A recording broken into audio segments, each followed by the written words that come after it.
I'll give you some water. Need some more water? There you go, baby. Hey, you knocked that food piece in there. That's on you, homie G.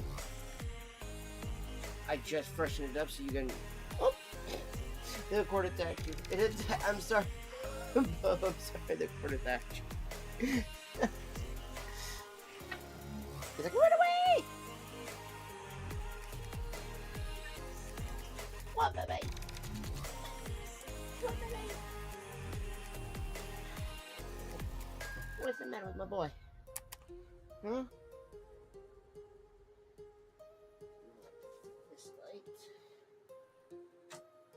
And then... My heart rages around like an ocean in my head. Okay.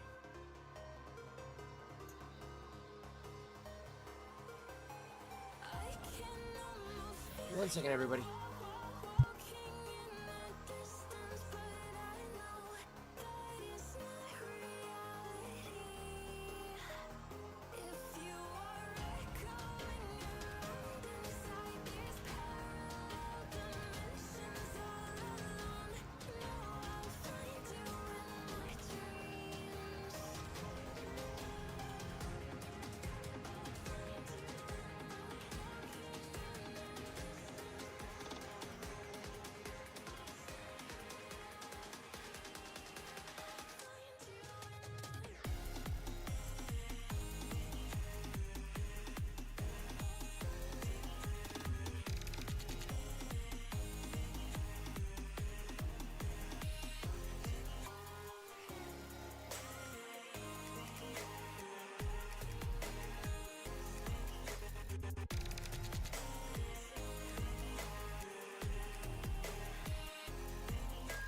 I can almost feel you walking in the distance, but I know that it's not reality.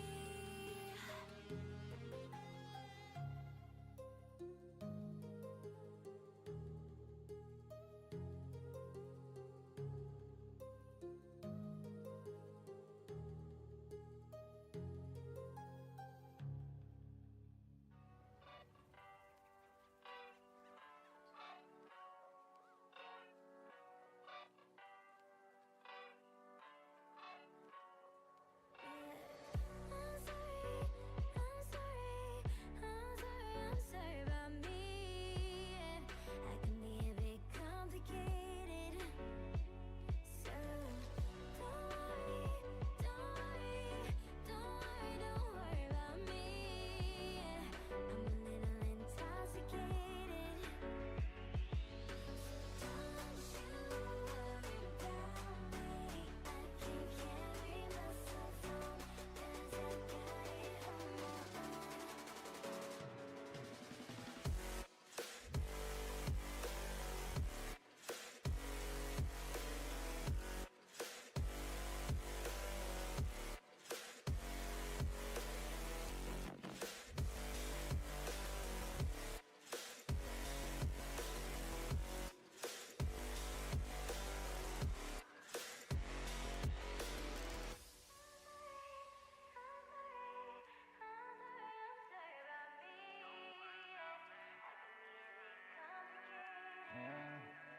When I wake up in the morning, I see the open door. Don't remember closing it ever. Ain't nobody coming, but I never keep it shut. Keep me from pulling the trigger, my baby. Hush, all the lullabies. You call me out 1,000 times. Yeah, hush, all the lullabies. Breaking to my falling lies. Worry about me. I can carry myself home, 'cause I got it on my own. So don't you worry about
earthquake?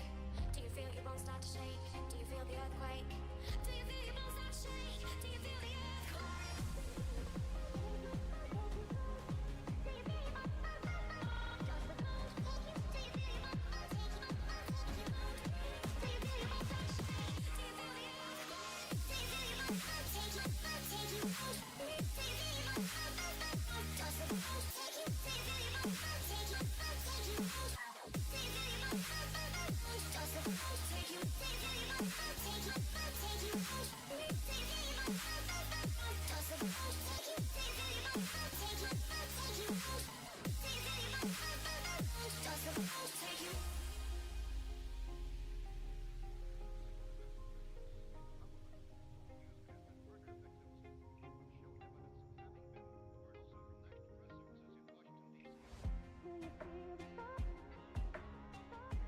Alright, sorry, chat.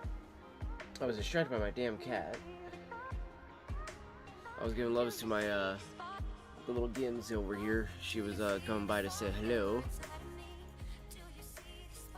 And so I had to give the cat some love because she was being absolutely fucking. I was trying to give her the little chair to let her chill up on the chair. Hi, yeah, you. Yeah, you. You were being distracting, huh? Weren't you?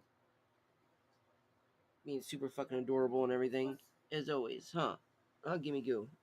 Yeah, yes. Yes, so distracting. I know, because you're always so fucking cute. Yes. Yes. Especially with these new meows she's starting to do, and it's just like, where the fuck do these meows start coming from? Like, what the hell are you doing? Like, all these little random things that her sister, even Zeffy have started to do, like, all these, like, new things they're starting to do. It's just so random, so it's like, oh, man. It's like, that's, you know, not distracting at all when the cats are doing something new that you're like, oh my gosh, that's adorable. So, yeah.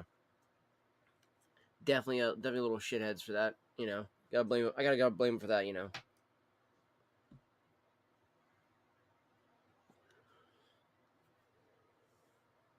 But other than that, though, how we all doing, everybody? How's everybody's evening going? Appreciate that there, Madre. Appreciate that. So,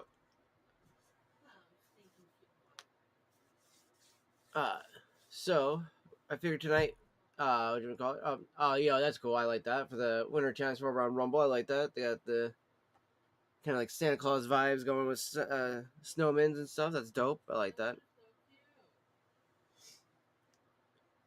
But I figured we'd talk about, you know, obviously we're talking a little bit about pipe tobacco, cigars as usual, a little bit of that, and then I wanted to also talk about the show, Welcome to Derry.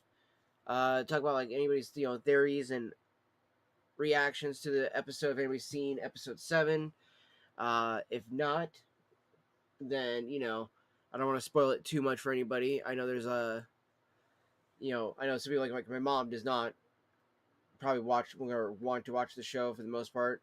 Up to a certain point, I'm sure she would, but once they start showing the actual like clown and everything like that, that's probably when she'd be like, "I'm tapping out," just because like legitimately, she has a fear of that.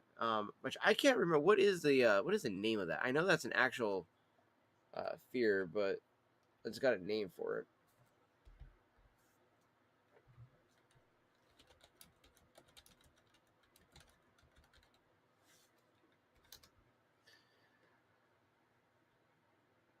Colorophobia, and literally the face that they use right next to it is his. Hilarious.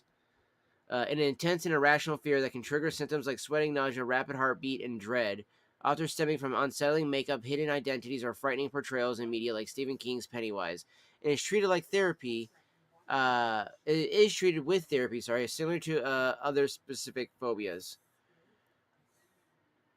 So it does make sense with some of these reasonings for why somebody might have this fear. Uncanny Valley is one that I can see that. I have that when it comes to ceramic clowns. I fucking hate ceramic clowns, chat. I don't know what it is about ceramic clowns, but they absolutely fucking scare the shit out of me, dude. I hate the shit out of them. Right? But I mean, I can still walk by them and everything like that, but I'm gonna look by them, I'm like, that thing is fucking creepy. Like, I swear it's watching me, dude. Like, those are the things that like, I will definitely be like, oh man, that motherfucker's watching me. All right.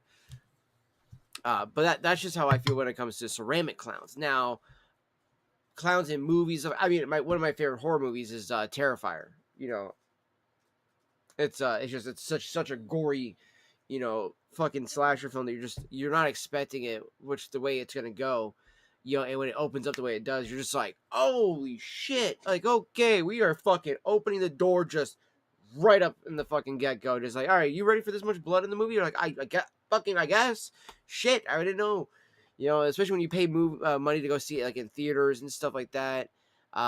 Which I mean, with Terrifier, I didn't spend money on it in that regard, except for a red box, right? So it was like $1, right? But it's at the same time, you're like, I spent $1 on this. I want to make sure that I get my money's worth, and fuck, I got my money's worth.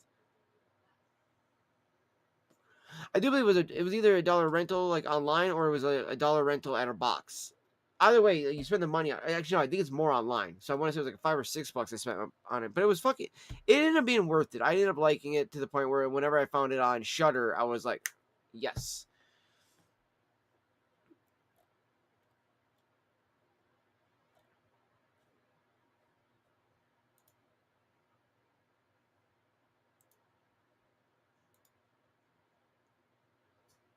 Okay, that is just a hilarious name.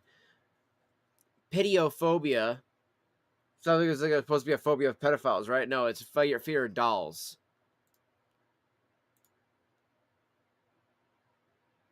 Wow, the number one fear worldwide is arachnophobia.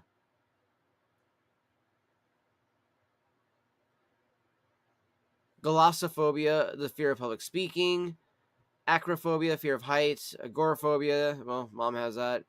Sociophobia, fear of social situation. That's a weird one. That's just called social phobia, where everything else has like an actual Latin kind of style name. That one's just social phobia. Like, cut and dry, motherfuckers. That's just a cut and dry one.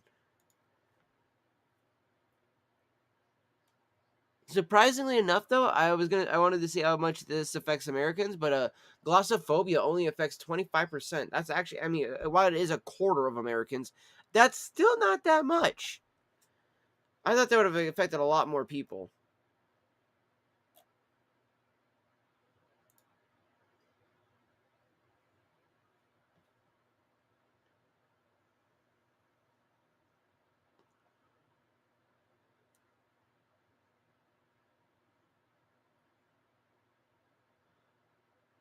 What the fuck? Omatophobia. How would you? Literally, it's a fear of eyes. What is the coolest? Why is that even a Google search, chat? Why is that a Google search? All right, I gotta click it. Why? Yeah, okay. There is no single coolest phobia. That's what I thought. Why the fuck would anybody fucking?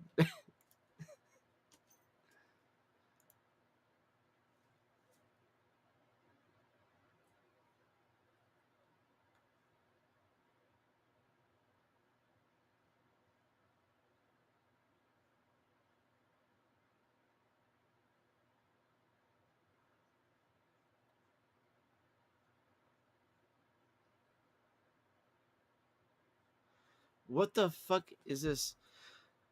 This is an NIH article. It's called "What Are the Seven Fears of Death," which I didn't even know there was. There's a thing called Holter, which is proposed the following 8 dimensions of death fear. 1. Fear of dying process. 2. Fear of the dead. 3. Fear of being destroyed. 4. Fear of the death of significant others. 5.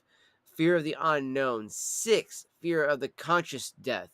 That's more or less, I think, mine. It's that idea of like, not knowing what's supposed to happen. You know what I mean? Like, is our consciousness part of our body? Is it part of our soul? Is it part of our brain? What makes the conscious? Because I want that to be, I want the ability that what we have to see, feel, touch, smell, everything like that. If we go on in the afterlife, I want that to be the same in that sense. I want to be able to still smell, touch, feel, and things like that. Um, it's just however that is interpreted. You know what I mean? Um, then there's 7, fear for the body after death. But then they list 8. Now, mind you, this said 7 fears of death, correct? Now they have 8. And fear of premature death. Why the fuck did you call it 7, you dumb motherfuckers? How are you the National Institute of Health and you can't even count? You say 7 fears of death and you list 8. Who wrote that? Like, you're a fucking idiot.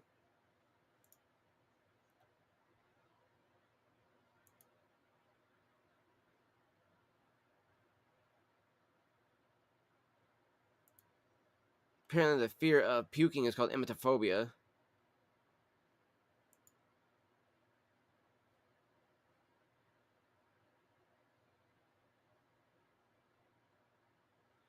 Wow. Okay, I actually think this might be something that not like saying like myself specifically, but I think like most people uh have. You know, like I think I'm pretty sure I would have this as well. It's called cac or okay, yeah, it's oh, it's the phobia part. I think is that the phobia. Cacaro cac or raphia. EO. Cac or phobia. Either way, however you say his name, it is the intense or abnormal fear of failure or defeat. In a specific phobia where the thought or possibility of not succeeding causes significant anxiety and avoidance. Like, let's be real, chat. How many people I would assume actually probably have that actual phobia? Like, most people don't want to fucking fail. Like, to the point that it's not like we even make that it feels okay to fail. You know what I mean? Especially depending on how your upbringing was.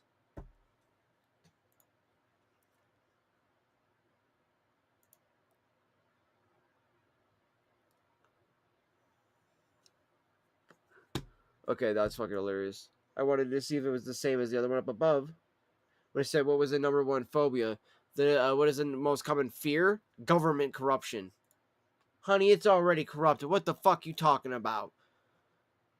The fuck are you talking about? That I'm sorry, that was dumb. That is so dumb. That is the number one fear is corruption of the government. It's already corrupted. Have you not seen the Democrats, okay, with the whole Epstein files? That shit has been like the craziest thing in the world. Like, I was I happy with how Trump fucking handled it originally? No, not at all. No, okay. Motherfucker actually ran on the whole idea of he was gonna release these things, doesn't want to release him, and everything like that. And then when he finally does, because again, there is a good point that has been made by lots of other commentators about the idea that the fucking Democrats were in power for how long, and they could have released them at any fucking point. None of them ever did. So you start to think, okay, why was it that you never did it? Oh, well, it's because we find out you motherfuckers were the ones in it. Oh, you were the ones talking to him in the middle of a court hearing. Wow. Just absolutely like, oh my gosh, dude. So very, very appalled by that. So that's why I'm like, how are you gonna say corruption of the government? It's already corrupt. Dealing with pedophiles like that, come on. So I had watched this though earlier before we get into the tobacco part of the reviews as I'm smoking as we talk about this. What? What'd you? Oh, sorry, I thought you were talking to me. I thought I was being called upon. I was like, what? But there's a little what is this the heavy spoilers channel. They were doing a kind of like a theory. I shouldn't say the whole theory. It's like a breakdown of the episode, but then they also add obviously a lot of theory time, as he likes to call them, theory times in there.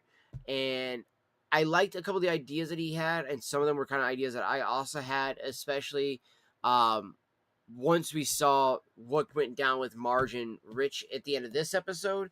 But being as that we already kind of saw how much Richie see, I call him Richie. Rich loves Marge, as it is already. Like, anytime he sees her, he's just over the moon over her. I had kind of had this idea in my head originally, and it wasn't until I didn't voice it more so until episode 7 that I was like, I honestly wonder that with the idea of Rich's name being Rich, right? And then you have Richie later on down the road in the chapter 1 and 2, which is Richie Tozer. which they never really say. I think they say Marge's last name once or twice. Maybe she changes it in the end. But Marge, I do believe, is his mother. And I do believe she would name her child after her first love. So, now, I will say what confuses me though, because in his video that he says, he does this thing where he talks about, like there's this idea that because they're gonna have to obviously perform the ritual. So, little spoiler thing on this: the next episode we get, last episode of the season, it is this season finale. So, if you weren't sure how many episodes there were gonna be this season, 8 apparently. I do wish we got longer, seasons of shows because I feel like it doesn't make sense to keep doing such short seasons. However, though, each episode is an hour long, so we're talking that's 8 hours of content, a little over 8 hours technically, of content that you can watch. Once it's all said and done for the first season. Now, what I do like is that apparently, what Andy Muschietti has been saying in some interviews and stuff is that with season 2, since this is all a prequel show, is that with season 2, we're gonna go back in time, and the two options that I'm kind of hopeful for is either we get the Francis Shaw kind of like back in time vibe, where we get to see what he and the Native Americans dealt with back then, um, or or okay, or the other option would be to get the entirety of the Mr. Gray background, right? We see what happens when he gets Mr. Gray, which is the original Pennywise, how he ends up doing this, and then what does he do for all the rest of that. That would be kind of a cool one. Uh, a third one just popped off the top of my head. We go back to the Native American one, right? We get to see him be like the big fucking cool moose and everything like that. That would be fucking dope, or anything in between that timeline, right? Anywhere between like the Native American time up to, I would say, the the Mr. Gray timeline. So like anywhere, I want to say that's what 1908. So anywhere between like the 1800s on down would be awesome to see. Um, because it says that he's like slumbered up until the Native Americans, right? So I actually believe that he may not have been just slumbering until the Native Americans. I think that he was just still asleep for 27 years, like during his 27-year slumber, when the Native Americans showed up into that area, and then all of a sudden he woke up and fucking started showing up. I don't necessarily think that it was, hundreds of years they were living there, and all of a sudden, boom, or he's been there for billions of years old, and he just woke up when Native Americans came there. Because if I'm not mistaken, I thought in the books, and like they're in the book and in the original concept was that it ate the dinosaurs, and that his meteor was what killed the dinosaurs. But now they're saying he's billions of years old, not millions. So all the retconning that's being done, I'm not sure which way we're going to go with that. So it's going to be interesting to see what we get for season 2.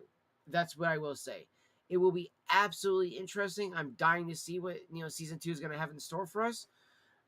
It's kind of like with season 9 of Rick and Morty, right? Season 9 of Rick and Morty, I am absolutely over the moon for. I've heard nothing but good things about it. Like I've heard so many of the voice actors, especially like one of the more prominent ones that's been there since the beginning. He said that season 9 is going to be single-handedly the most emotional and most impactful season that we will have ever gotten. And I'm like, the fuck's gonna happen in season 9, dude? What the shit? Because season 8, banger, dude. Season 7 was also a banger. Okay, I know a lot of people fell off after season 3, and a lot of people don't like the way that the show has gone after Justin Roiland. I was very upset with that whole debacle. I think that they need to bring him back. Honestly, even if he's not as a voice, but just brought back as a fucking writer. Um, because those were his characters. He created them, and on top of that, it's like not only did he create these characters, but this was like his baby. Yes, there's still Solar Opposites, which is a great show. Don't get me wrong. Solar Opposites is a phenomenal show. But Rick and Morty without him it took a while for it to course correct. You can feel it, right? Season 6 gets a little wonky there. We get some good moments, but we get some really weird lows. Uh, Kind of like the same thing with season 5, right? Now, season 6 and 7, or 7 and 8, sorry, season 7 and 8 is where you're like, oh, you guys got your footing now, and now we're taking off the ground running, and it feels good to see the characters actually evolving the way they're doing. So, um, that's kind of what I would say with like the Welcome to Derry, right? Now, now I will say, okay, that show fucking opens up with one of the most hardcore ways to set you up. You get so invested for an hour with these motherfuckers, and then they go, "Yeah, take him away, motherfucker." And you're like, "No!" Because like the first two characters they take away, you're just like they were such good characters, and I'm already like in my mind I was playing out who was gonna be a father to who was gonna end up be all these like revealed later. Oh, that was gonna be the dad. That's that person's dad. All these things like that. So I had this all planned out in my head. And then they took those motherfucking kids away from me, and I was like, whoa, whoa, whoa, whoa, whoa, whoa, whoa, whoa, whoa, fucking hold the fucking on. I was like, what the fuck are we seeing here? I was like, dude, okay, you're okay. My cat started freaking out a little bit there. But I was like, dude, the show just started. It just started. We're in episode 1, and it's already ripping things away from you, and you're like, what? It was so shocking to see it. I didn't know how to handle it a little bit at first, so I was kind of like, okay, this is it's weird. I don't know how this is gonna go. So when episode 2 dropped, I was like, who's gonna get dropped off for instantly? I was expecting the next cast to just be ripped away at the end of the episode, which granted they weren't, thank God. But we lost one. We lost one in episode 7, and it hurt. It hurt a lot because I really loved that character. I kind of identified with him, especially as growing up as a little kid. Like dude was such a fucking banger of a character. And that's all I can say about it. I don't want to spoil that part of it for anybody if you haven't seen episode 7 yet. But man, I don't want to know. I don't want to tell you which one of those is fitting that description. Cause yo, how's it going, Dark? It's good to see you, brother. It's good to see you. Welcome in. Cheers.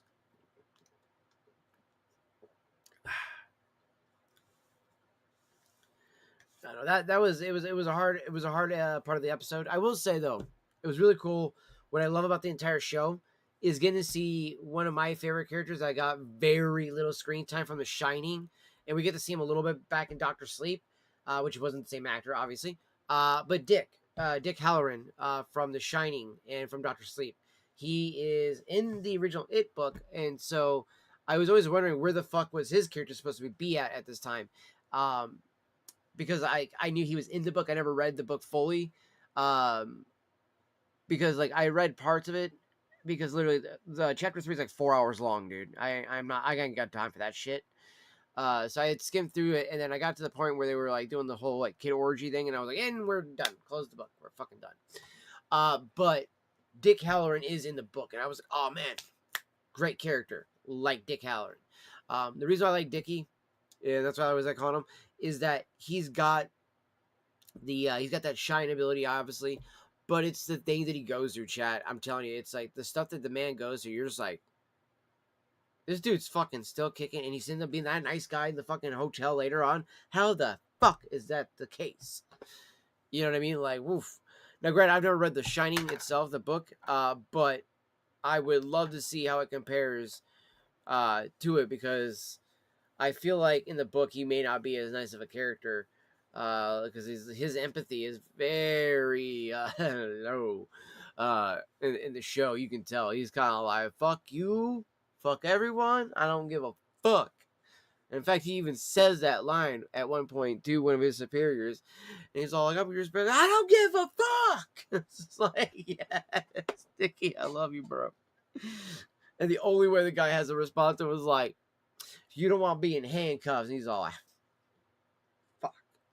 You know what I mean? Like, because otherwise that man was just like, I just don't give a fuck. And you're like, I can believe it right now.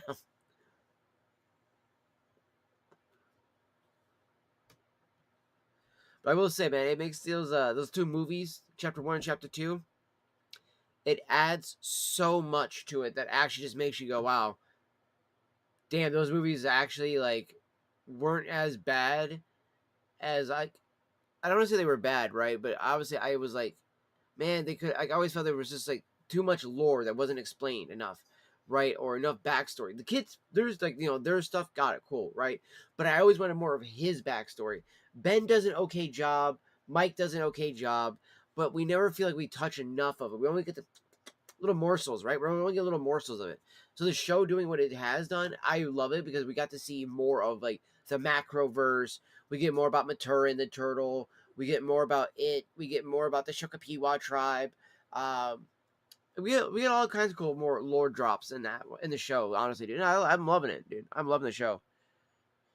I don't know. I know you're not a big fan of horror, Dark. Have you checked out at all the It Welcome to Derry at all? Even if it's like on like a free site and stuff like that. It is a good show. I know. I think it's on. If you need a site to check it out at all, I do know one that you can check it out if you don't want to pay for like HBO or anything like that, or if you don't have HBO available over there, or whatever the case is. Um, I know of a way for you to check it out though, because it is a good show, and it's a prequel show, so you can actually watch it before watching the movies, and then when you watch the movies, all the extra little stuff in that starts to make more sense. You watch the movies, nice. Honestly, I gotta say, dude, the show is worth it. It honestly is. I gotta say, I actually will argue the show is better than the movies, and the reason why I would say that is because like each episode is an hour long, right? And the amount of time you're getting with the lore, the characters, um, the environment, and then the time frame they went with, which is I think the 1960s, if I'm not mistaken, is what it says. Um, because it's supposed to be with during JFK's time.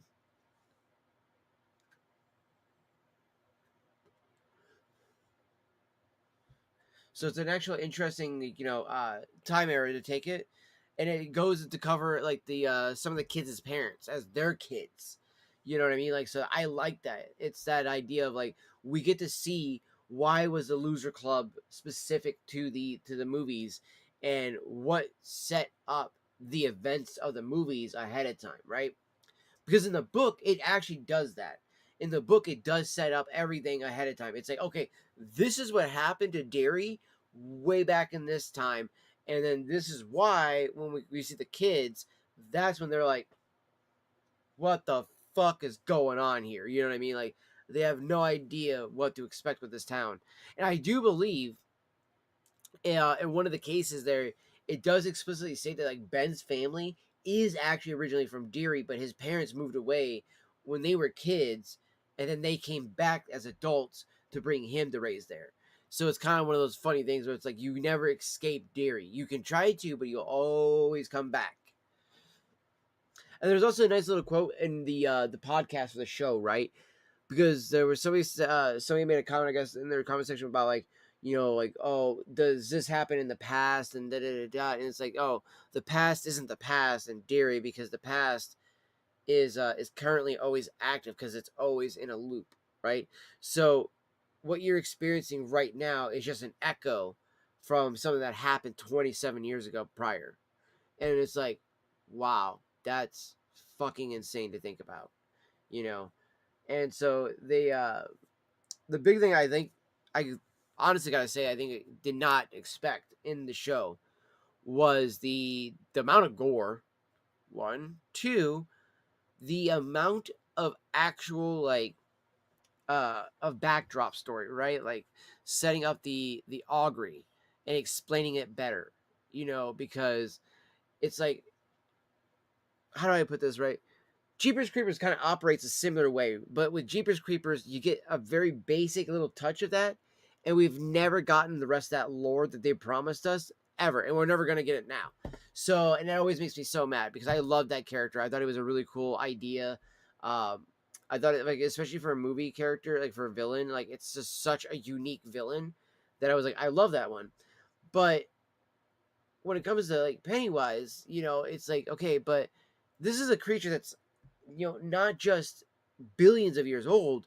He's beyond our universe. He's part of like the Dark Tower kind of universe.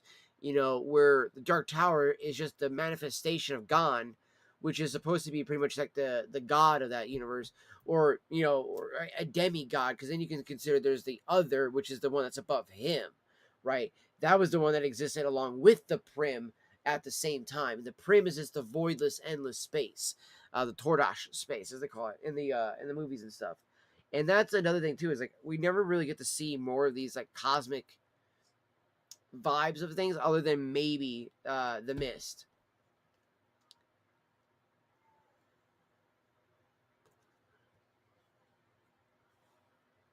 Which the Mist does a good job of setting up quite a bit of stuff, though.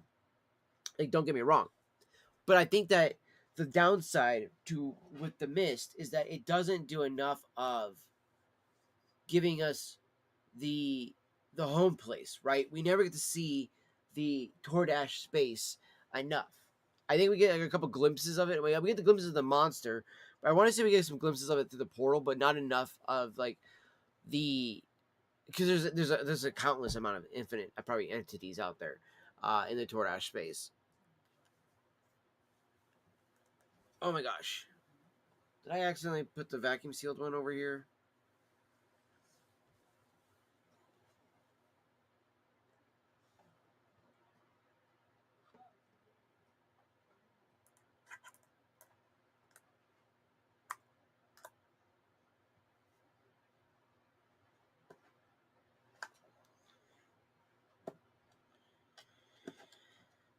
No, it didn't make the pop noise.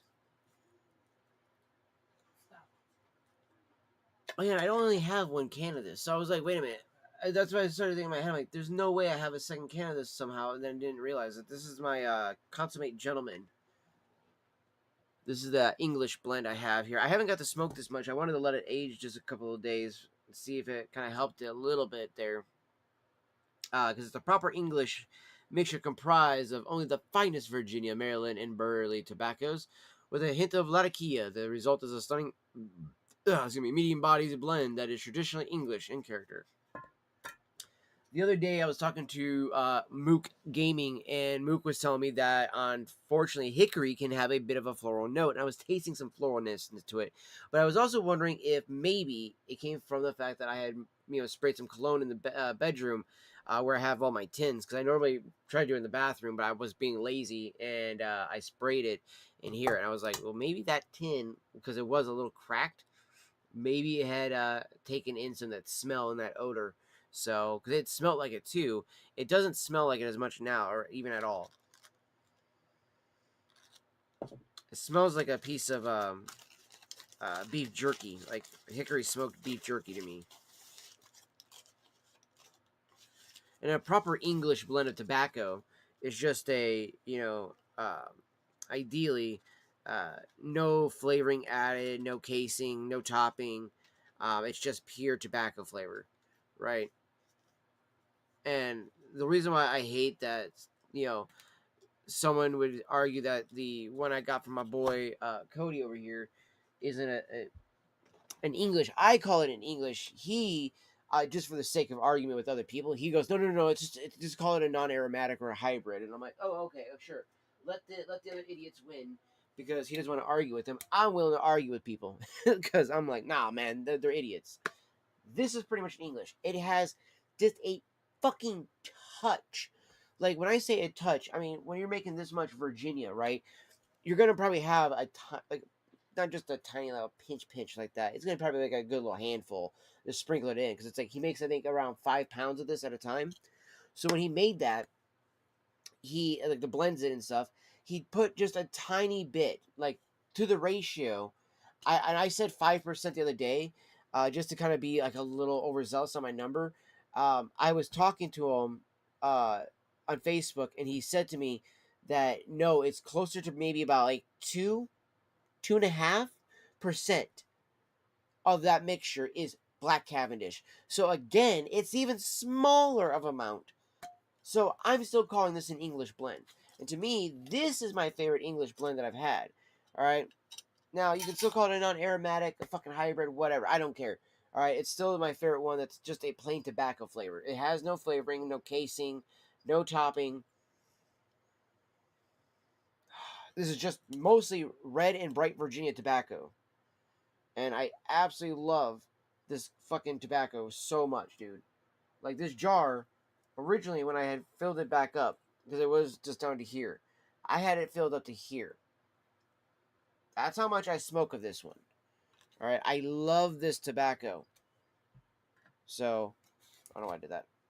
And then over there. So, I want to compare this. This is what we're going to do. We're going to compare this with the Consummate Gentleman from Ashton. Because I just got done smoking a bowl of their smooth sailing here that I have. And this is a pleasantly palatable and wonderfully smooth. This aromatic blend is slightly nutty, boasting silky notes of maple, coconut, and dark chocolate. And honestly, good tobacco. Good tobacco, you know.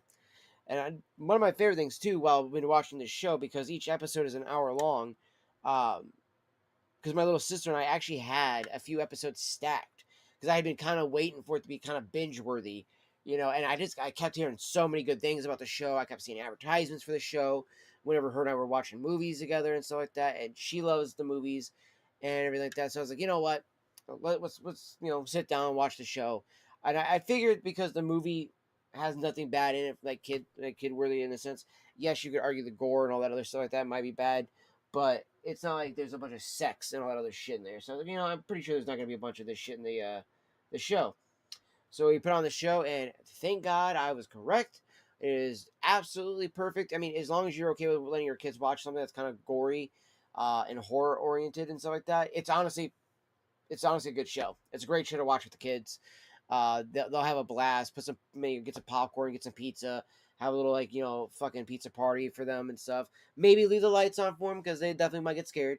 But hey, I think it's a fun one for kids to even watch. What?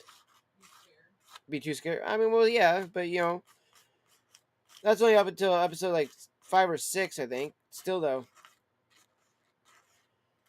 you can enjoy it though up until that point.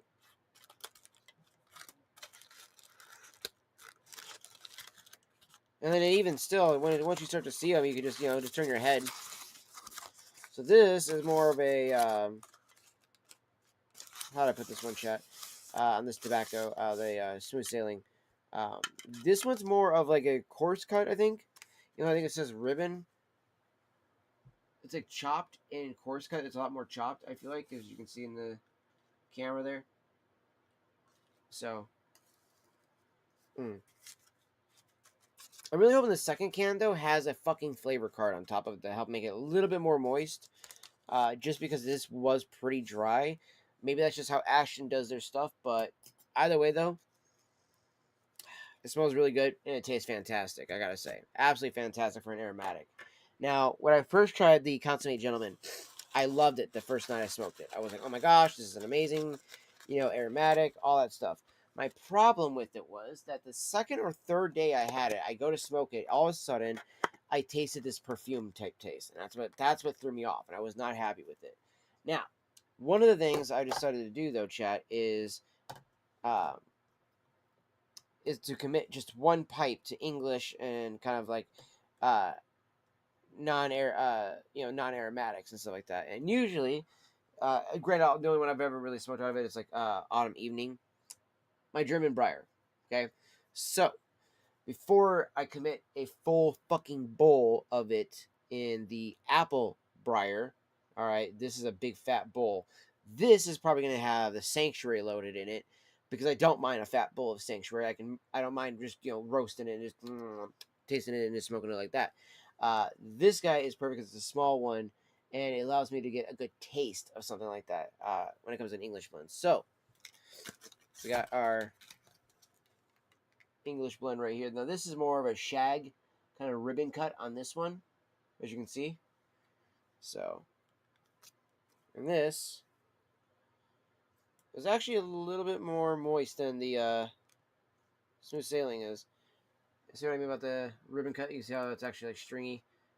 drops down like that versus how like the other one was more like little chunks. So this is an actual ribbon cut, and I like that. It smells good. I love the smell of it because I'm a big fan of what do you call it? Of like again just plain tobacco flavor too. I mean, literally one of my favorite codger blends is Prince Albert. It's a non-flavored pipe tobacco, and it's very burley based. So that's another reason why I love it. I love burleys because burley. I love Virginias as well. Don't get me wrong. Virginias are definitely my favorites. Well, I'd have to say burley is my favorite. Virginia is second. Third, I would say would have to either be because I haven't tried Dark Fired Kentucky yet. So third would either have to be between Perique and Latakia. I'd have to say Perique, even though like normally Perique is a little too bitey at times. Like this, this still has a better flavor at times. That's another thing we should use. We're gonna do a little competition here, and I got some books now, courtesy of the Madre. Thanks to her. So big shout out to the Madre for that one in her chat. She hooked me up with some of these little notebook things, right? Because I have this. So I got these little. She gave me these little 3-pack here. These tiny little ones here. They're little passports. I swear, they're kind of cool though. Because or not even kind of. They're actually fairly cool because I can actually put the things of what I want on there. Because I got this one listed for cigars. Check. Because we got our this FSL, by the way. I was an idiot. I thought that was the name of the fucking blend, right? No, no, no, no, no. This is a Nica Rustica shade, is what this one is. This is their new version of it, just released this year of August, and they just now have it on the market finally. So I got this one here is for cigars. This one here is actually my black one. This one's for pipes. So basically, what I've been doing is kind of jotting down my experiences with my pipes, so I can use them for review videos, right? And then on top of that, I can also kind of catalog my experiences with them, and then use that as maybe like a blog or also just kind of talking with friends. If somebody wants to ask me an experience, something like that, I just don't feel like I can do it justice. I'm like, hey, you know what? Here's my book. Toss it to them and let them like just thumb through it until you find that pipe in there, and then boom, and you go, oh, okay, so this is what he said about it, and I've been trying to do things like listing out like the price, where I bought it at, the shape of the bowl piece, and stuff like that as well. So and then kind of like why I like that pipe as well too, right? So like for this one, this on the second page is about the Roma Raposa, as you could say. So it's about this beautiful pipe that I have here, cached. Good. So absolutely love my Roma Raposo. I will say the two new pipes, along with my Peterson and the German Bayer, are my the 4 main pipes I pretty much use. Um, Next to maybe using this guy quite a bit as well. I do use this one fairly often. I think this still has, yeah. I still got some connoisseur choice in there, which that one's a really good one. That one is oh gosh, I always get it confused between the deluxe mixture because the deluxe mixture has walnuts in it, correct? The other one's macadamia nuts, right? Yes, the other one is macadamia nuts. So it's right here. This one has a mixture of golden and red and dark Virginia tobaccos in different cuts, rounded off with some burley and black Cavendish and an irresistible fragrant flavor of rum, coconut, and macadamia nuts. So that one's a fucking banger, and especially out of the corn cob, I really liked it. You get a lot of the macadamia nuts. I don't taste much of the rum. Now, a lot of people say that they have anything rum or like liquor kind of in there, it's gonna burn hot and fast and da da da da da. I think that, dude, you just need to slow the fuck down smoking it because I enjoyed it quite a bit in my what you call it there, the corn cob here. Now, the only time I felt like it was getting kind of hot there was because I was sitting there just as I was watching YouTube. I was just sitting there rip because I was watching this video over here. Still, I was watching the this guy, and then I was watching the a couple pipe videos as well that I had too, which I also wrong fucking mouse, derp. I also had this one up too because I was going to show this for Welcome to the show, some of the people we everyone. have. Why is it not pause? For some of the people that we have that come into the channel and stuff like that, and want to talk about tobacco and everything like that. I do have a couple of people that come in all the time. Like the actual at the store, back when it was still open. And I also get them all the time when I run into people out in the public about how is it that you smoke a pipe? Like how does it feel? All this other stuff like that. One of the other videos I found that I really liked that I feel it does a really good job of explaining a lot of this, um, especially because of like just the quality of it was this one right here, the pipe smoking, the retired firefighter's middle finger to hustle culture. And one of the things I liked about his video here, chat, was in his description too. It said, after 22 years of kicking indoors, dragging hose, I'm done running. Now I sit on my porch, feet up and with a pipe in my jaw and zero apologies. This ain't about looking sophisticated or some hipster cosplay. This is about slowing the world down when it won't slow down for you. Okay. Now, I've speaking of the journals, I also added. Just give me this other one here, right? So the other one I've had from the uh, whoop, I went my pen. So I have two pens technically now. I have this guy I've been putting in the little sleeve thing, but it's been a little tight in there. I don't want to mess that up a bunch. But as I told you guys, that the button thing that fell off of it somewhere, so I just kind of left it off to the side there. But that was the pen that came with it. I fixed, as I showed you guys the other day, the side of this, so it's actually facing the right way now. So now it's actually, this is Cody's pipe tobacco log, and it's got. I literally just now this morning or afternoon actually, while I was watching movies with my little sister, I actually made this legend. Actually, here, let me use this screen real quick. There we go. So I made that legend. So that's the flavors and then tobacco blends. Now I've kind of forgotten to do the tobacco blends when I was doing it on the most recent one, which is going to be right here on the Cult Blood Red Moon like revised or updated, whichever you want to call it. So as you guys can see, it's on that page right there. How this is updated. But if you notice though, in the flavors and aroma, it's got VN and CH in there, right? Well, that's because I've made that for vanilla and cherry. So I've put in quite a bit of flavors to make sure that we covered all those, and then I wanted to cover oh gosh, if I can grab the right side. I'm trying to do that with the camera too as well. The tobacco blends, right? I got a couple of abbreviations for those, so I wanted to start using those in like the notes section, and I did do that I did do that actually. I think right here. Yeah, I did. Okay, so I did do that in this section in the notes. So I put VNCH and like that, so that way I can actually, you know like what the abbreviations for. Keep it smaller, but that way I can kind of condense down some of that the wording and stuff like that to using the legends abbreviation, so that way I can fit a little bit more in the notes and stuff. But then I was like, the notes section though is that's just a bit tiny though. You know what I mean?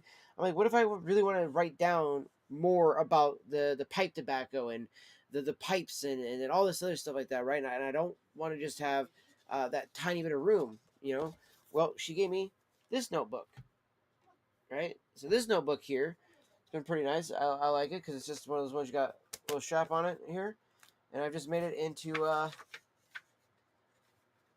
smoking logbook and journal. As you can see, put an entry in, and I already got to working in it.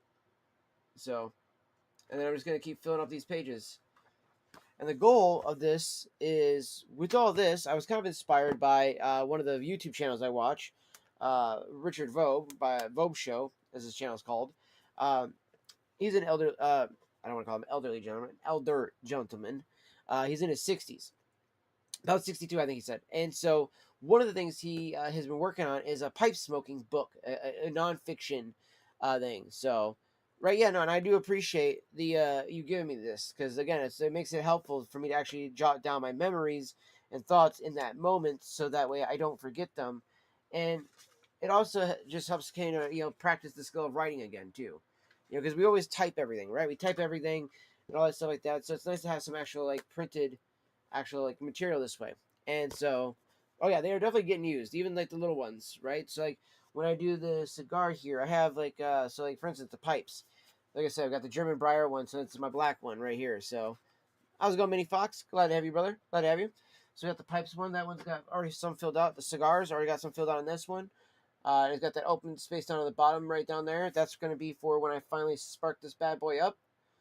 So I should also do a date when tried and all that other stuff like that because I got smoke and aroma on there. I don't know if I'll do a legend thing on this just because these are a little bit smaller in pages.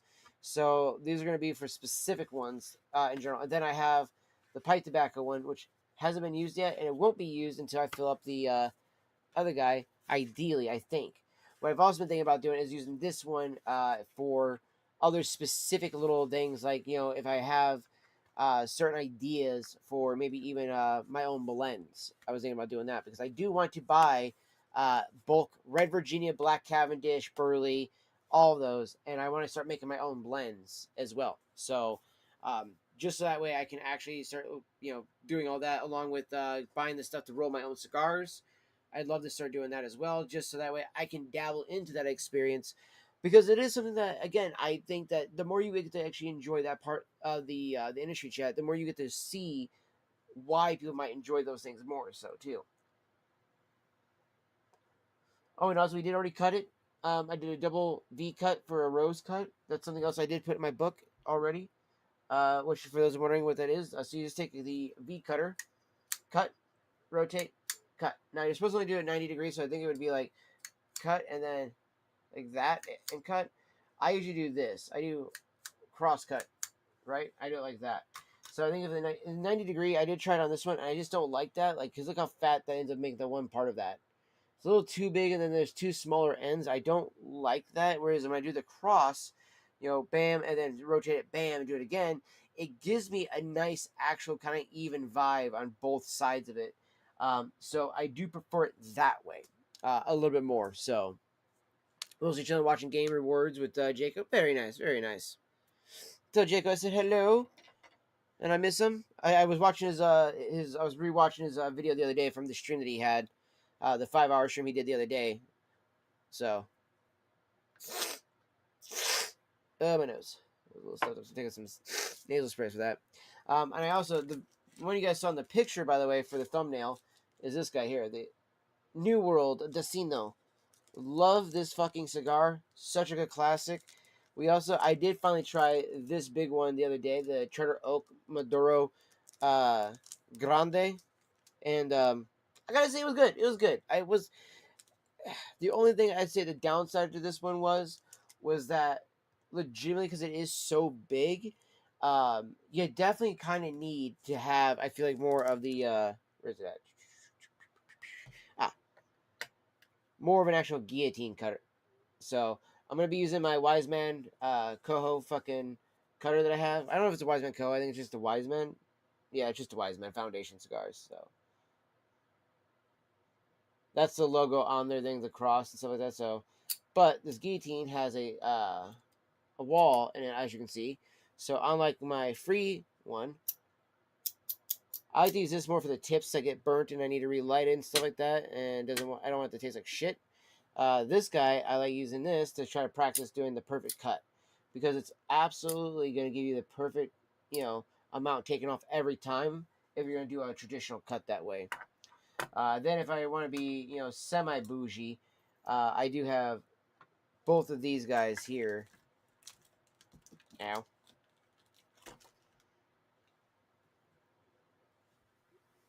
Of course I dropped that one. Oh, I gotta start dropping that one. Uh, but if I want to be more bougie, we have a punch out cut.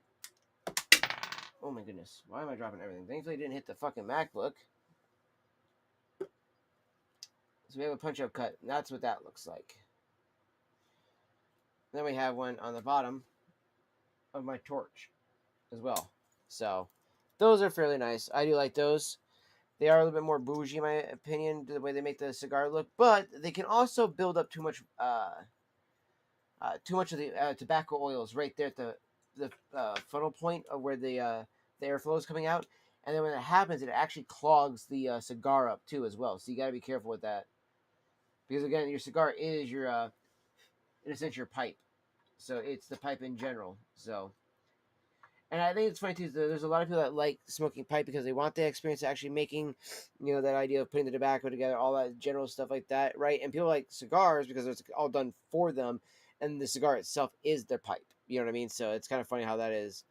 Uh, I was like that. So, but honestly, this video too, by the way, the retired firefighter video, great video chat. I honestly did appreciate it because the way he goes about talking about that kind of vibe, and I agree with what he says about that too. Because think about this.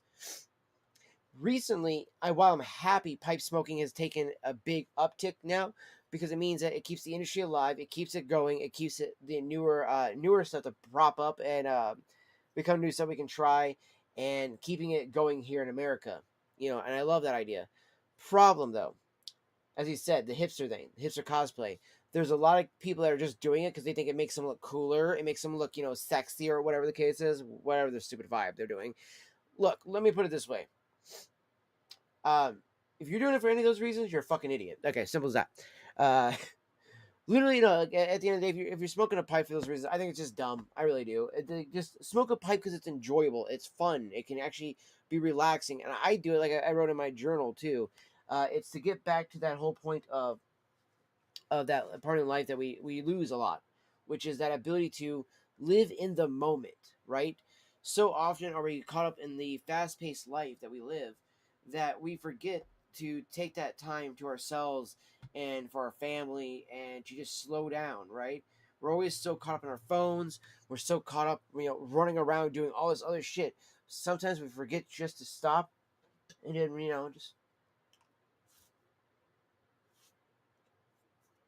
relax, pause. We're too on the go, too high strung, and everything like that.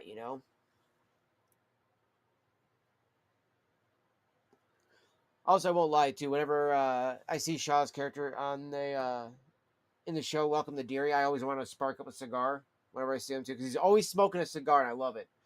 I love it. He's always smoking a cigar whenever we see his character. Usually, there's only a few times that we've seen him without it, so I just thought that was kind of funny. All right, so I'm gonna load a bowl in my German Briar of the gentleman. I'm not gonna load a full bowl because I don't want it to be. Feel like it's gonna be wasted, but I'm gonna pull the Richard Vobes though, because he's got this theory that even if it doesn't taste good when you're smoking it that one time, doesn't matter. Keep smoking it. Eventually, you might like it, and it might taste something. Taste better afterwards. It might have just been that one moment there you just didn't like that taste. And it's like, you know what? He's got a point. Plus I'm not gonna waste it or anything like that. Granted, I would have just given it away to somebody. But that's the other downside, though, too, being the one only pipe smoker I really know around this area myself, is that I don't know who I would give it to. I know there's a few people out there that smoke a pipe around this area, but I'm not friends with them just yet. So I need to start doing stuff. Like I said, I'm going to make a post on Facebook and try to meet some people locally and try to have them come to like the house and stuff.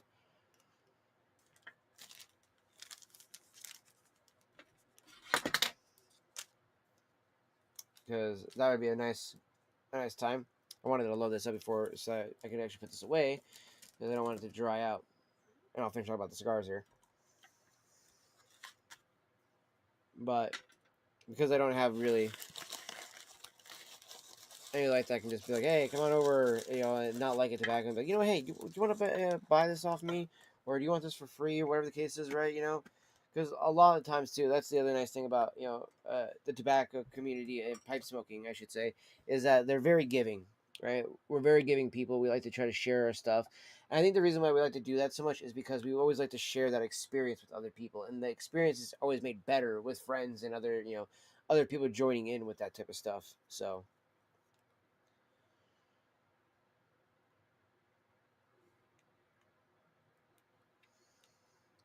at least that's my impression and how I feel about it.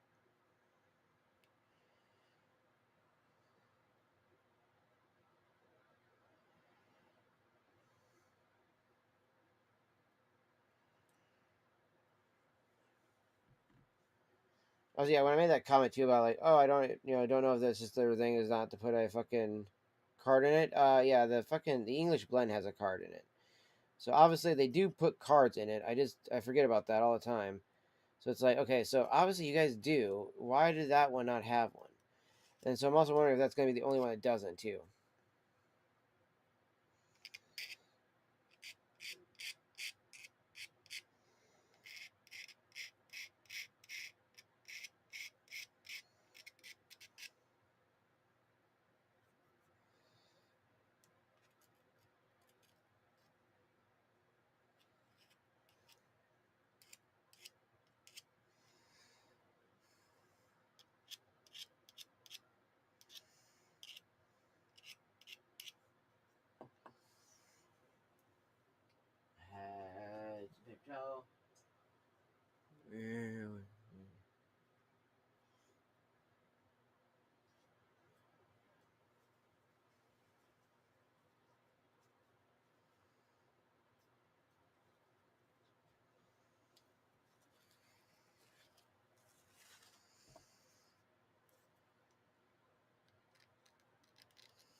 Notice that some of it had bubbled up on the top of that one from the last time.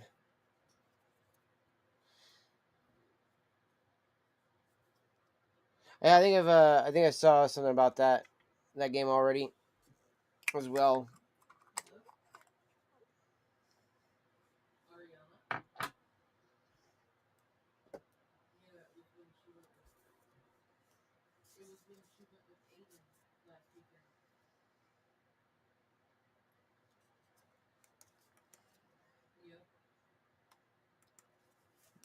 Cheers, chat.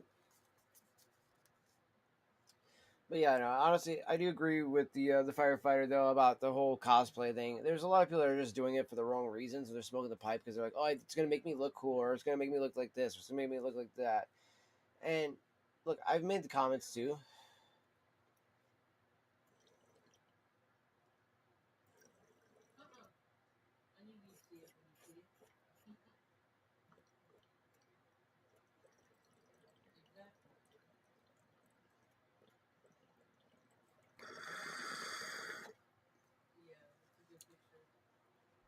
But I made the comments that that you smoking a pipe is gonna make you look attractive to to your significant other and things like that, or just in general. And it's meant to be as a way to encourage guys to be like, look, if you're worried about that, your lady, not feeling you as attractive or anything like that, maybe grow a beard out a little bit more, get a pipe, get the hair cut, trim it up. Like I need to do that myself here, and everything. But clean yourself up a bit. Maybe grow out a beard, shave up, trim up the shabby shit. Get yourself a pipe, dress nice. Like I wouldn't necessarily call this a dress, a nice dress shirt and stuff like that. But I have a nice dress shirt, clean a couple of those right there. I got some nice jeans clean as well, and then I got my nice new shoes, right? And these are shoes, not boots. So these are actual shoes. Those are some Dockers. So put those on, and all of a sudden now you look and feel a little bit more classy. You feel a little bit more refined versus being like, oh yeah, let me just throw on the sweatpants and a tank top and go run around. You know what I mean? Like that's fine, but like there is a point to getting back to that sense of having a little bit of class, right? Right now, yes, it's nighttime. I'm here hanging out. We're talking about horror shows and movies and stuff, and smoking a pipe, and then and smoking a cigar. So there's that aspect of it that's about just kind of vibing, hanging out, chillaxing, and stuff like that, in a more relaxing, format. So I don't see that needed to be like, let me get my dress shirt on, throw on my jeans and and the boots and my belt and my vest and everything like that. It's like I'm going to church or anything like that, or just trying to dress up for like the lady or something.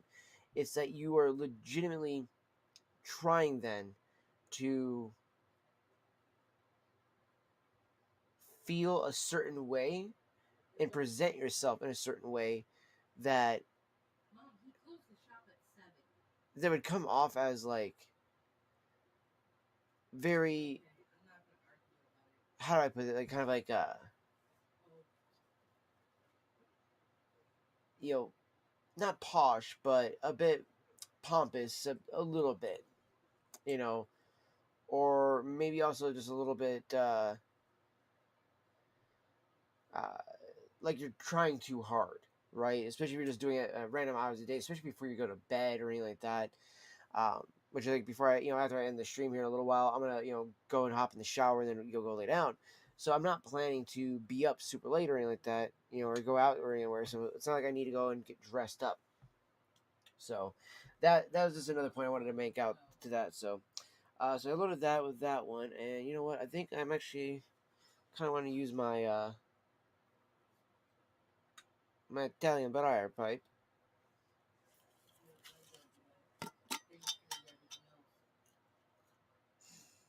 I'm gonna do that with some of the sanctuary here, chat.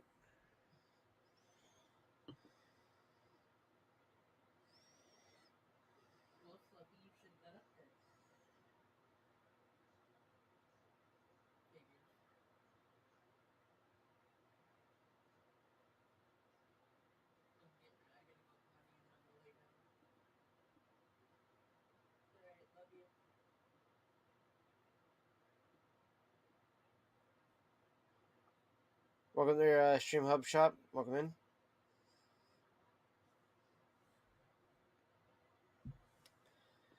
Is it? Don't mind having a bit more tobacco-wise into the pipe.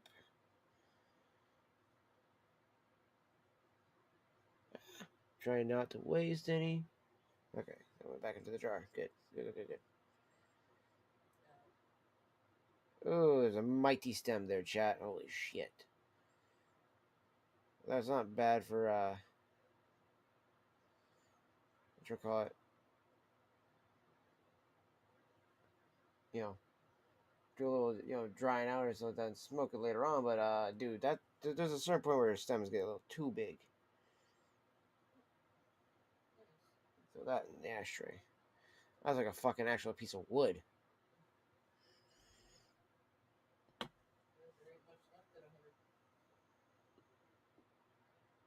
Eh.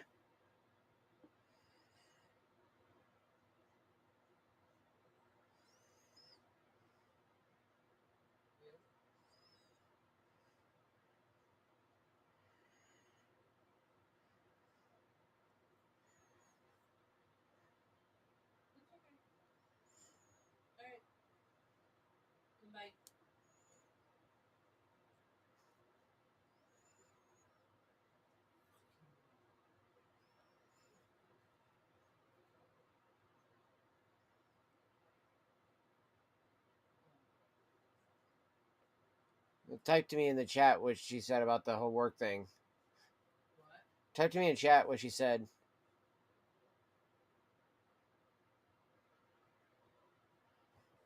About the work.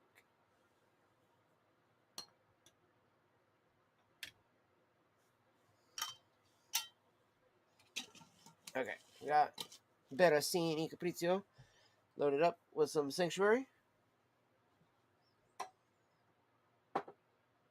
That one right there for right now. That pipe right there. And I'm not gonna load this one fully up either, but I'm actually wondering if I want to use this one or not for this. You know what? No, because that was kind of a pain in the butt to load. And I think honestly, in this case,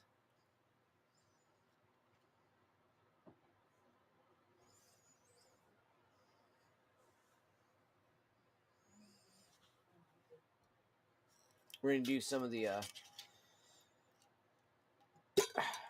Haunted Bookshop out of the Roma Raposo. And this is another one that has some flake, Virginia flake cut in it too, or burley flake. I'm not sure it's Virginia or burley flake. It's either one. It might even be Perique flake. But they add a big chunk of flake into it as well.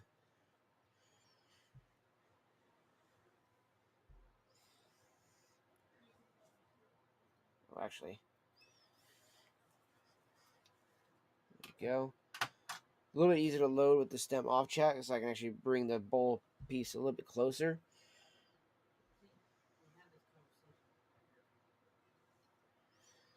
Okay, so I can't tell if there's any flake in what I'm grabbing, so I'm just gonna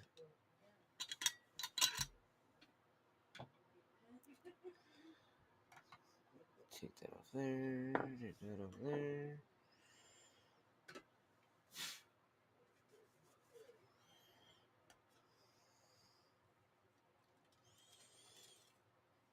Yep, they're not going to dump out that much, but that's okay. You sure as hell would not be loading all of that in there.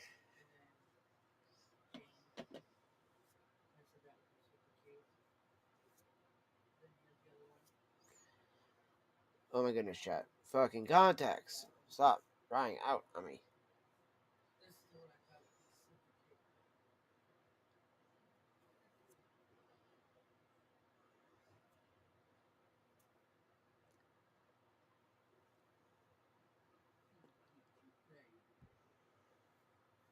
And then also, by the way, with the Haunted Bookshop. Ah, perfect. Sorry, right there. I do believe. So yeah, it's Burley based, is what it says here on the blend type. It is Burley, Perique, and Virginia. And the Perique is 31 James Perique from the Louisiana farm, whereas it's a historical actual one on that one.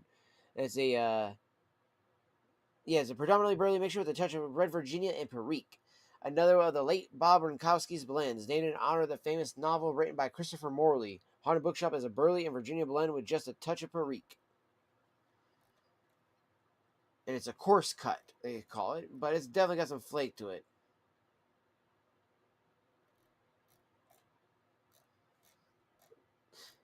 Appreciate that there, Fox.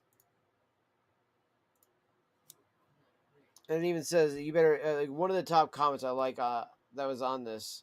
Whoops, I don't know why I did that. Was this right here, chat? It says you better like nutty, earthy, dry, woody, on-flavor, bold, burly with a few rough edges and a hint of spice, or you won't like this even a little bit. The red Virginia adds a very light, dark fruit sweetness, wood and earth, but it's hardly a major player in this blend. The Perique is strong and plentiful and adds a strong nick hit, along with a very obvious pepper and plum taste. So don't smoke it on an empty stomach. Not an all-day smoke, but if you want a strong burly with the kick, it'll satisfy. So yeah, it's definitely one of those ones, chat, that when we load it up, it's definitely going to be something small. I'm actually kind of thinking I shouldn't do it in the Roma Reposo. We should just do just a small bowl of it. There's only one pipe I have that I can do that with. My little pocket pipe. So this is one that the Madre had to help me fix because this son bitch was a pain in my ass due to the fact that it decided to be a bit of the problem child there, and it came with a metal kind of filter type deal, I guess. I don't know what the fuck you want to call it. It was like a metal little rod with like some holes cut in it and shit. Definitely was not a filter. It made the hits super tight. Like we're talking to the point where it was like that. You're like, okay, that's not working. And then so I asked her, I was like, can you just fucking glue the stem together? She did it so, and oh my gosh, overnight did that come to be like my favorite little pocket pipe. When I just need a little bowl. When I just need just a tiny bowl loaded up. Because sometimes you don't want a big bowl, you know.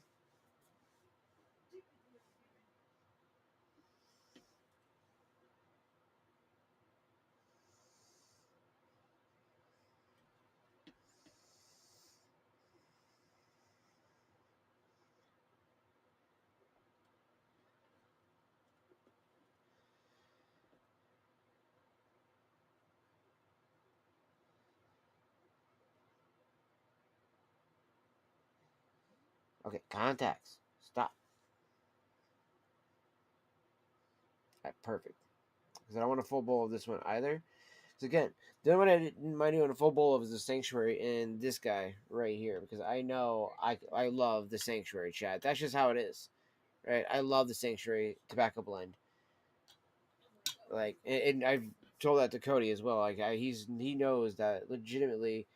Uh, I have a ton. I had a ton of the Haunted Bookshop at one point, and as I was smoking it one day, I decided to go get some of the Sanctuary because I was like, I like that one so much. Let's see what happens if we get some Sanctuary.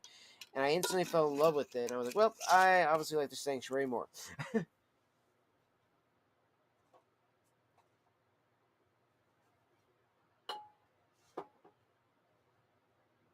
another burly one I fucking love, chat, is the.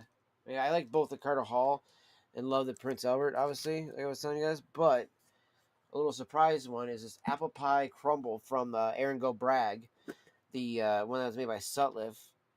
And it's because this is primarily a burley blend, and it is just a very heavy burley. It's just, oh my goodness.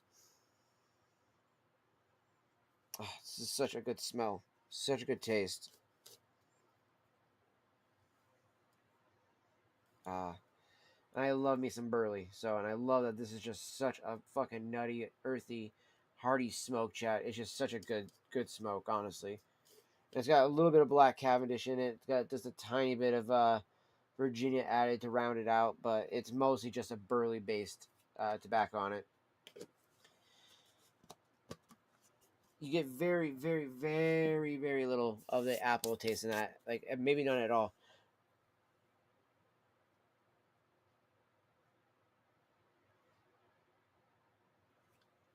Oh yeah, no, that's so crazy that she would say that sister would walk.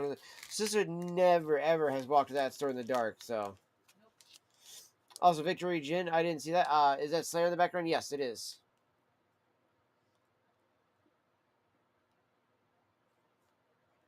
So I do apologize for missing that a few moments ago. But yes, that is a Slayer tapestry in the background right here.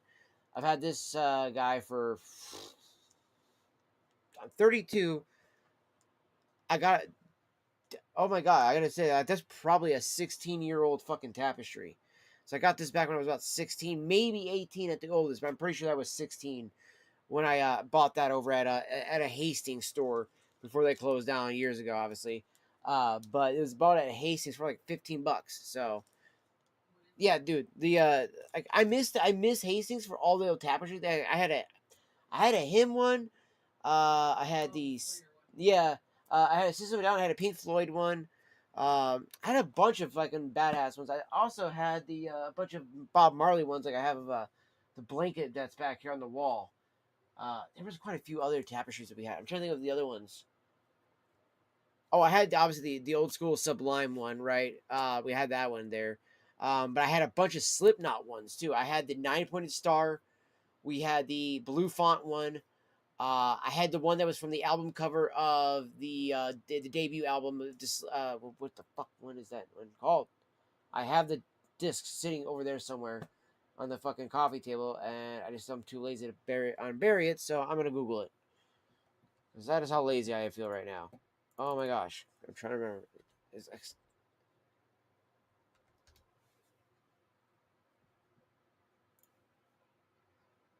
just go Slipknot. Okay. I did not want to feel like an idiot and just say it was a self-entitled debut album, but yeah. So I had that one as a tapestry, and I also had the goat head from Iowa as a tapestry as well. So I had those. I do have a boiler outfit. I have my Joey. What the fuck is my Joey mask actually? I have a Joey mask around here somewhere.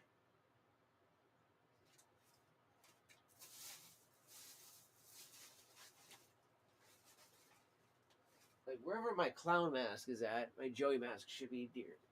I think actually.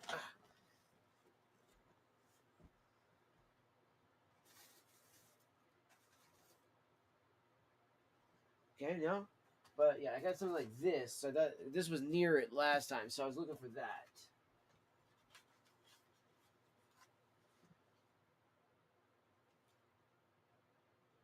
Where the fuck did I put that damn mask at? Oh, wait, I think.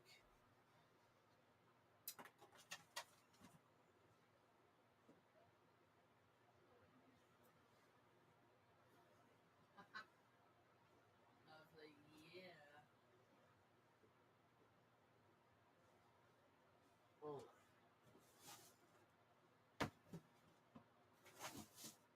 damn it. Okay, I'm gonna have to find that now. My Joey mask is missing. Because I have a from Volume 3 Subliminal Verses. I have Joey's mask because I have a Slipknot tattoo. Kind of hard to see. But I have this bad boy here because Joey was how I learned to kind of like him. I'm 5'5". I learned to play drums, can't read music, but I learned to play drums. So that yeah, that's the boiler outfit. So that's what the jumpsuit is. There's a boiler outfit, prison outfit, however you want to call it. It's the black one with the barcode on the back, and then got the Misfits tattoo because that's how I learned truly to play drums is playing Misfits. But Slipknot was what got me through some really dark times, and then also trying to mimic a lot of the drum beats from like Volume 3 mainly. Iowa, I like Iowa. There's just like the biggest thing for me is that I don't like as many of the tracks on Iowa like to the level that I do of Volume 3 or the debut album specifically, or whoa fuck, what was the other one? All Hope Is Gone. All Hope Is Gone is another good one. Chapter 5, the Gray chapter was good, but what makes me mad was that was supposed to be the end of Slipknot. You know what I mean? Like that was what Joey, everybody agreed with.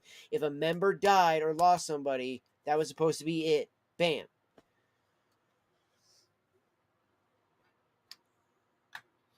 My favorite song. Oh man, that's hard. That's hard because before I forget, obviously classic, right?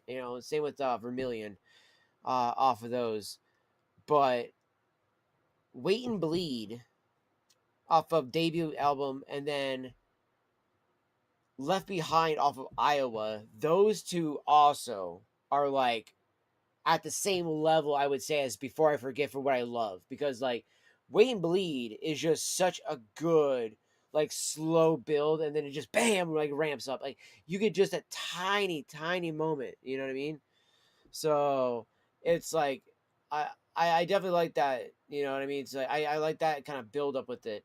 It also reminds me more of that '90s vibe of metal too. Like that kind of scene of like I would say Mudvayne coming around that time, '90s, early 2000s. As like the Lost and Found, um, Stained before they did the Gray chapter, or no, what is it? The Gray chapter? What? Is it? Hold on, Stained Discovery.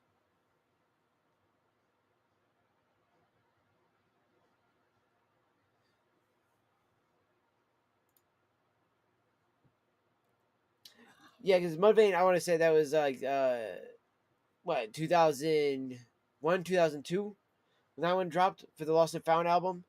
Uh, 14 Shades of Grey. That's what it was. The 14 Shades of Grey was just so much different than Dysfunction or Break the Cycle, which was so weird. So weird. I swear though they had an earlier '90s though kind of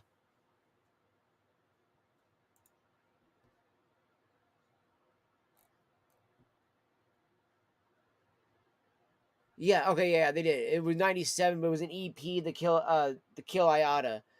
That was what I was remembering right there. So that's what I was thinking '90s vibe. And it says active from 1996, but I want to say that might have been obviously a different. No, it says yeah, Mudvayne is an American from '96.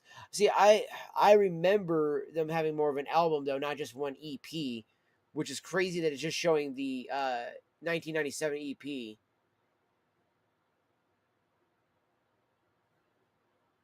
And I'm like trying to figure out here what the year date for this other one is. The original album classics. So, but I mean, honestly though, you could still say 2000. I mean, granted, I would argue that technically Slipknot would be more 2000s because it was 1999 was when they did their first album. But either way though, hey, '90s, early 2000s. Uh, I'm trying to remember though. Like, let me see here. I'm gonna say late '90s metal. Perfect. There we go.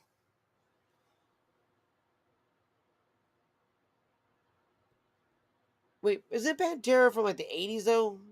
Did they start in the '80s? Yeah. So why the hell is this listed as the fucking '90s?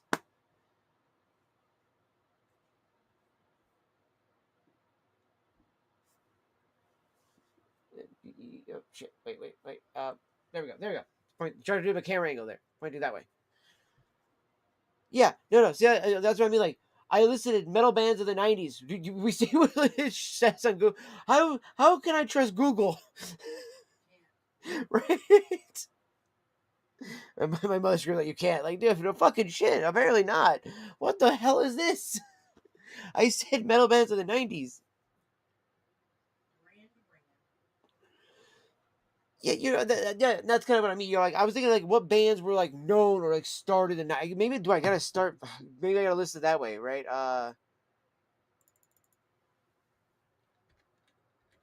Metal bands that started in the late '90s. There we go. How about that? Yeah, that's when I saw some of that stuff. Okay, yeah, like Korn, Limp Bizkit, but I mean, yeah, that's new metal though. That's not actual metal though. You know what I mean? That is a different form of metal. So, System of a Down. Okay, yeah, System of a Down.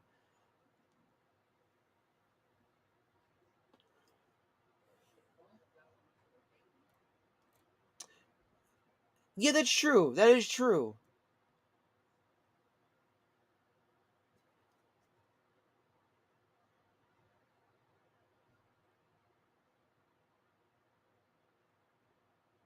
You see, that's what I mean. Like, look at how it says that though.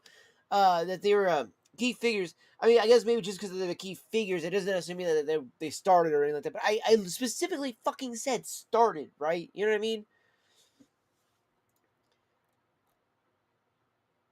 I guess they just consider it like '90s to be late late '90s, right? They're like, oh, well, I mean, fucking anything in the '90s is old at this. Granted, I mean, yes, it is played as classic rock now. That fucks with me, man. That fucks with me. Music that we grew up with is like classic rock now, and you're like, no, that's the Beatles. The Beatles is classic rock, not Corn.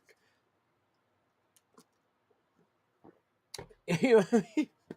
It's like, well, wait, what? Might be fucking old over here. It's like, next thing you know, like in another couple years, it'll be like the oldies, Corn's playing. You're like, I give up. It's like I give up. I'm fucking old at that point.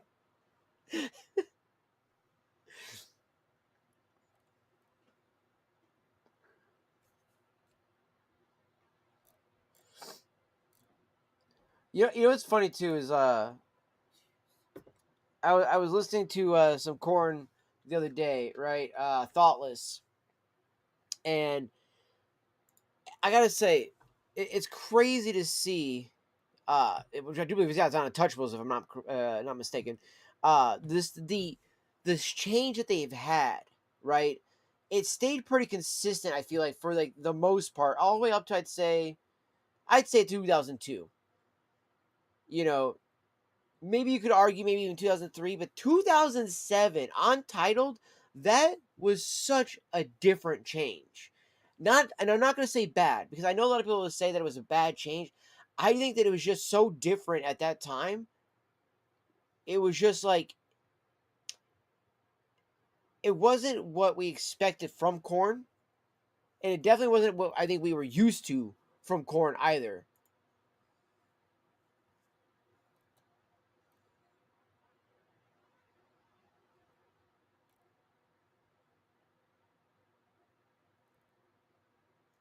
They have so many EPs and like best ofs, collections and stuff like that. Ah, yeah, the Family Values Tour 2006. Oh, such a good album. I love that one. The songs they did with Limp Bizkit in that one. Oh, so good, so good, so good.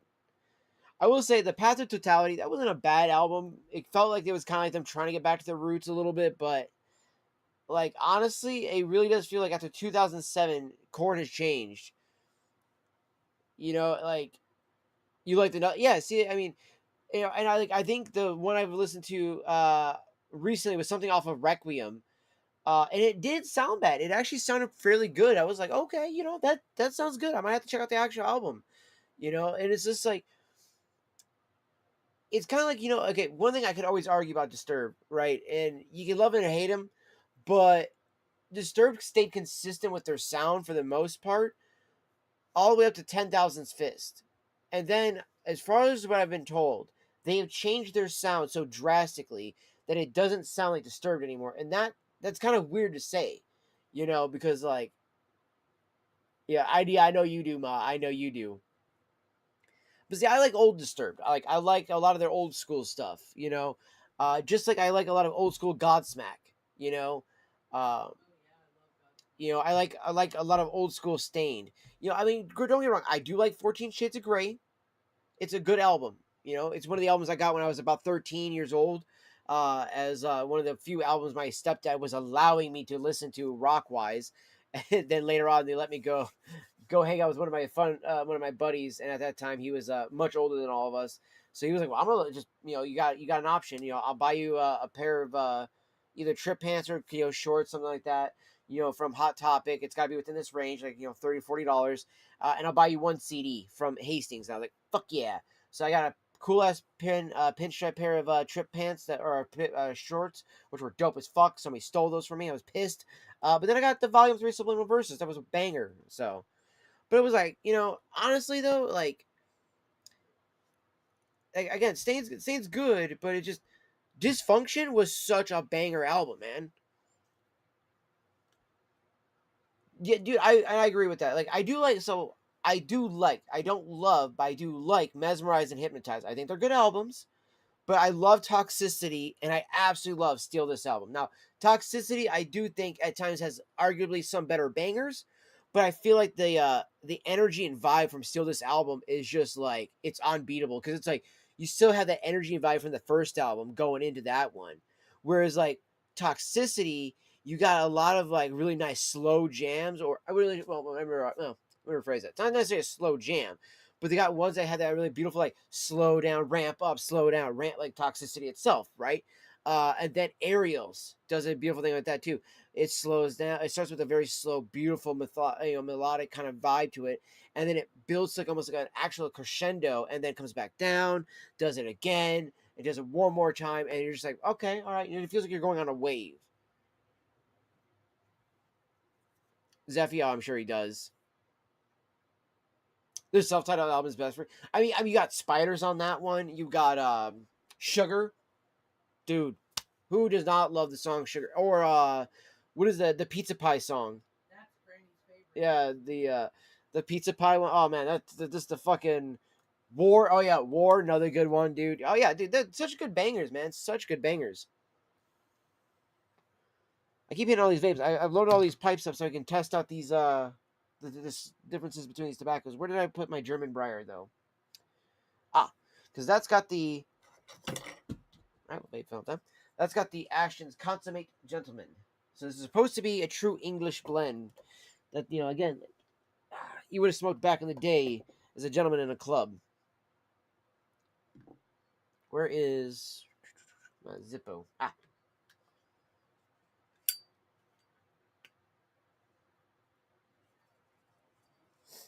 how did I naturally know this shit? I mean, legitimately, I grew up. I'm 32. I grew up with a lot of music like this because my favorite genres.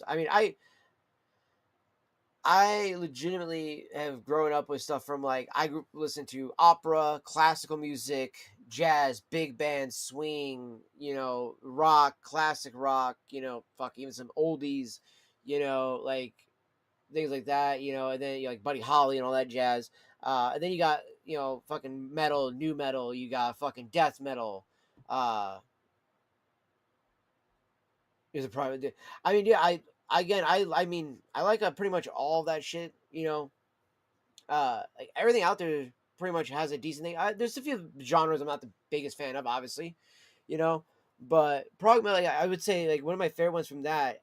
I know some people don't call prog metal; they call them prog rock, but Dead Sea, which they literally got their whole thing, by playing with Korn, because like their whole thing was like they were getting screwed when they were trying to drop their first album and their record label fucked them. So Korn brought them on tour with them.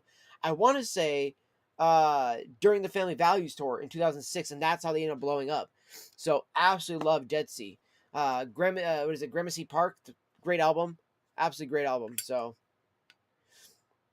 yeah, they're a good band, dude. They're a good band. Most people don't know of them. And yeah, I think the best thing about that was that yeah, my mom tried to introduce me to a lot of music, and then of course there's members of my family who that I actually enjoyed hanging out with. I would want to know what their favorite types of music was. So like my uncle was a big Kiss fan, right? So that made it easier too for me to like bands like Mushroom Head, Slipknot, obviously, Misfits, um, you know, then even like with EDM wise, things like with Daft Punk, Dead Mouse, things like that. I like people that have theatrics too with their music. Rammstein, honestly, Rammstein is amazing. So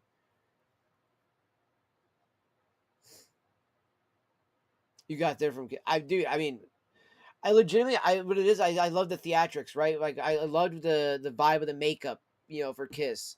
I thought that was something so cool. There was something that was different. You look at every other band at that time, all the '80s hair metal bands and '70s and all that stuff like that, and they all look alike, right? They may have some distinguishing things here and there, but dude, that makeup, bam.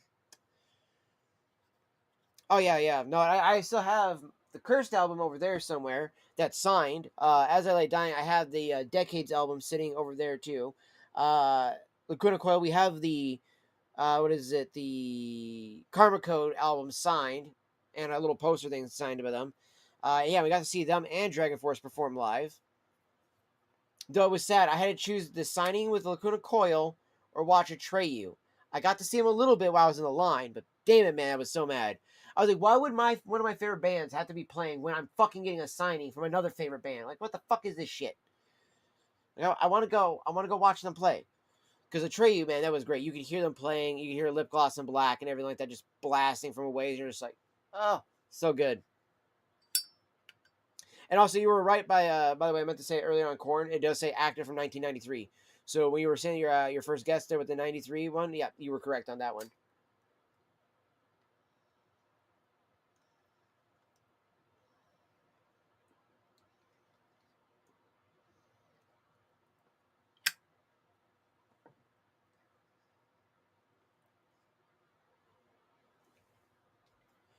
So maybe,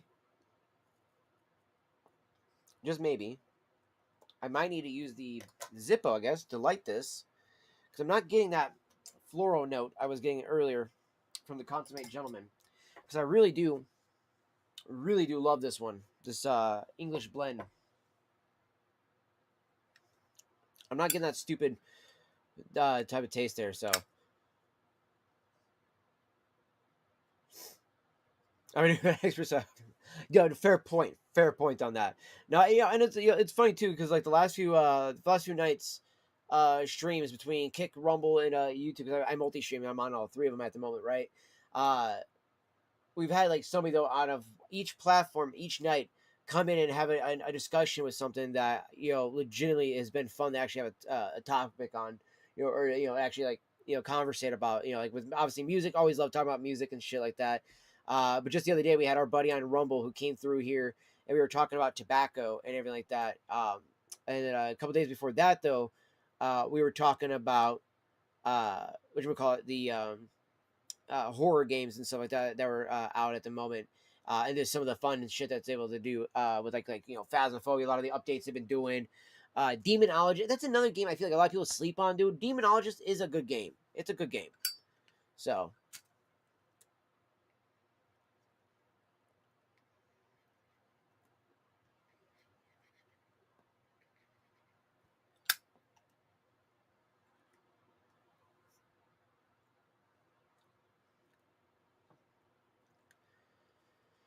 I'm a horror movie expert too, not the games though. I get that. I do get that. There's some people who aren't into games and stuff like that. I love all the different genres and stuff like that. I love me some video games. So don't get me wrong. I love playing video games.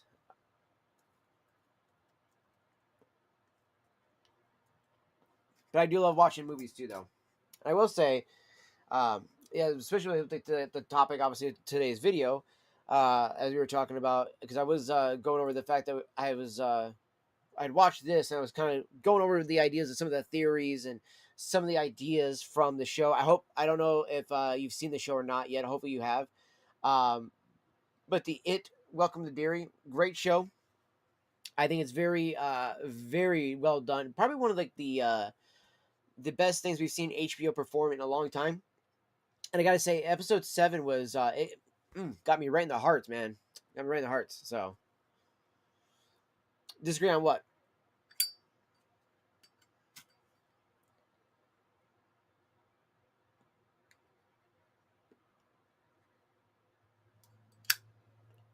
You watched it through episode 5. I mean, honestly, episode 7 was really good. I mean, again, it's one of those things to it's things like that are they're subjective to people. So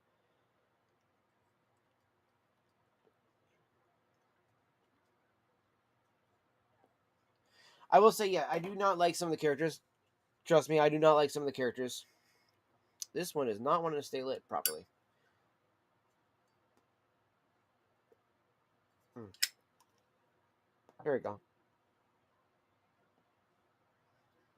There we go.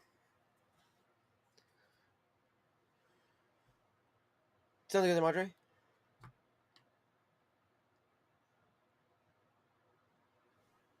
Yeah. Oh.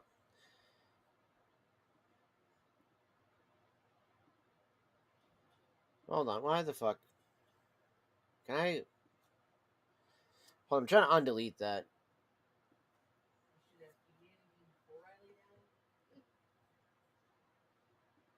No, I don't think so.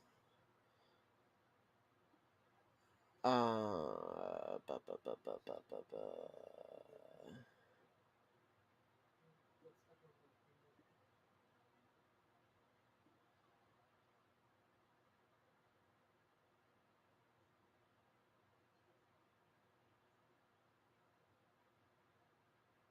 Okay, it shows me the fucking mod actions, but it doesn't show me that fucking thing.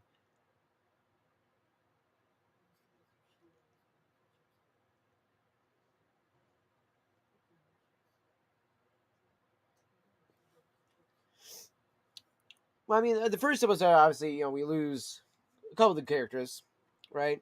Which I was kind of upset about because I did like both of those two guys. I thought, especially with Teddy, I thought we were going to get to see more of him. I thought he was going to stay a lot longer in the show. I thought, especially because I feel like he was kind of underused. I think that he could have been better used and stuff like that. Dude, right? I loved him. Him and Phil. Phil was like just he reminded me of like an early version of Richie. Now I won't lie. So I like Rich. I like Will. Sorry. Uh, I do not like Ronnie. I do not like Lily. Lily, I can tolerate at times, right? I can kind of tolerate her character compared to fucking Ronnie's character. Oh my god, do I hate her character? Uh, Marge, I hated originally. By episode 7, I've kind of warmed up to her a little bit, right? Um, Now episode 8, it's going to be our season finale. Now what I'm excited about is season 2 because we're going back in time supposedly. Now that's what I'm excited for. I'm excited to see like where are we going to go? Are we going to like are we going to see like Mr. Gray like his early days? Are we going to see where Shaw gets attacked and stuff like that more? Or are we going to go like further back? You know what I mean?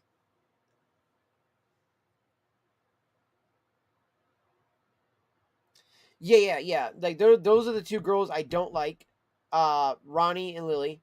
Veronica, what do you want to call her? Veronica Grogan. I don't like her character. Um, I don't like Lily's character either. Um, I try to empathize with her character a lot. I really fucking do. And my problem is that the things that she says and does, just like Ronnie, are literally like, why the fuck would you say and do those things? You know what I mean? It's just it's one of those things where you're just like, none of those make sense. None of this makes any sense why you would do those. And secondly, it's like the biggest thing is that it doesn't make like not even logical sense, but it's like it doesn't even come off as natural either. Too. Do I like Stranger Things? So funny enough, I've never been the biggest fan of it, and I actually I only say I dislike it. And I dislike it for I would argue a kind of a dumb reason. So I do want to try to give it another shot at some point, but I used to like when I was trying to get into it and watch the show. If you remember, there's I can't remember what episode. There's the scene where they try to do the whole like callback to Freddy Krueger when he does in the first movie he slashes what's her face up on the ceiling and shit, and he does like the whole cuts and everything like that into her, and fucking Rod, her boyfriend, is like not able to do anything, and he's just watching the whole horror scene go on, right? They try to create that and do an homage to that, and I like that. That was cool. But then I get hearing people telling me how like, oh, that scene did it better than the Freddy Krueger. Now, mind you, these kids, most people didn't realize that there was the people that I was talking to didn't realize that Freddy Krueger existed before that version we got with what is his name, Haley something or what's something Haley, the guy who played Warshak, right? That version of Freddy Krueger. I have so many people that I do know who I thought were smarter than that to be like, oh, that was the first Freddy Krueger, and I'm like, do you not who know the fuck Robert England is? Like, I'm sorry, but that version of Freddy way better. And then on top of that, they honestly made me upset that while the show was calling back to all these 80 horrors, these people would literally shit on the 80 horror movies that they're calling back to and being like, no, the show's being original. It's not calling back to anything. These things are all original.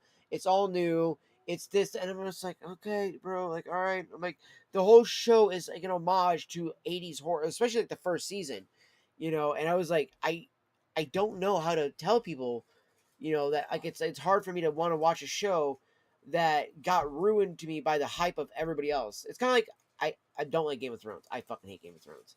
Mainly because it's just got way too much dick swinging, and I don't care to see dick swinging like that. It's that's not my thing. I don't like seeing it. Uh,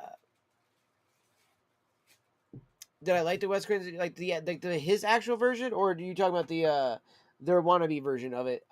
Their wannabe version of it, it was okay. The actual Wes Craven's New Nightmare, where he decides to do the meta version of Freddy Krueger, I fucking love that, dude. That was sick as shit. Like, one of my favorite things about that was that he looked so demonic in that one. Like the evilness of that one, man. Oh man, he looks so good. Like the more bloodier, fleshier look to the meat on the skin. The eyes, especially the moment when he's got the kid. Uh, yeah, exactly. Yeah, exactly. And that's why I love Wes Craven's movie. Like, I ain't gonna lie, there's a movie I love that he did just for the money. I still love it. Mind Ripper, fucking great. It's hilarious to watch. It's not like, oh my god, this is an amazing movie. This is like, it's so bad, it's good. You gotta watch it. It's like, oh, Mind Ripper. It's like, and you gotta watch like the riff tracks version of it, especially when they do the like, Mr. Craven, we got how much? 20,000. All right, I want it in cash.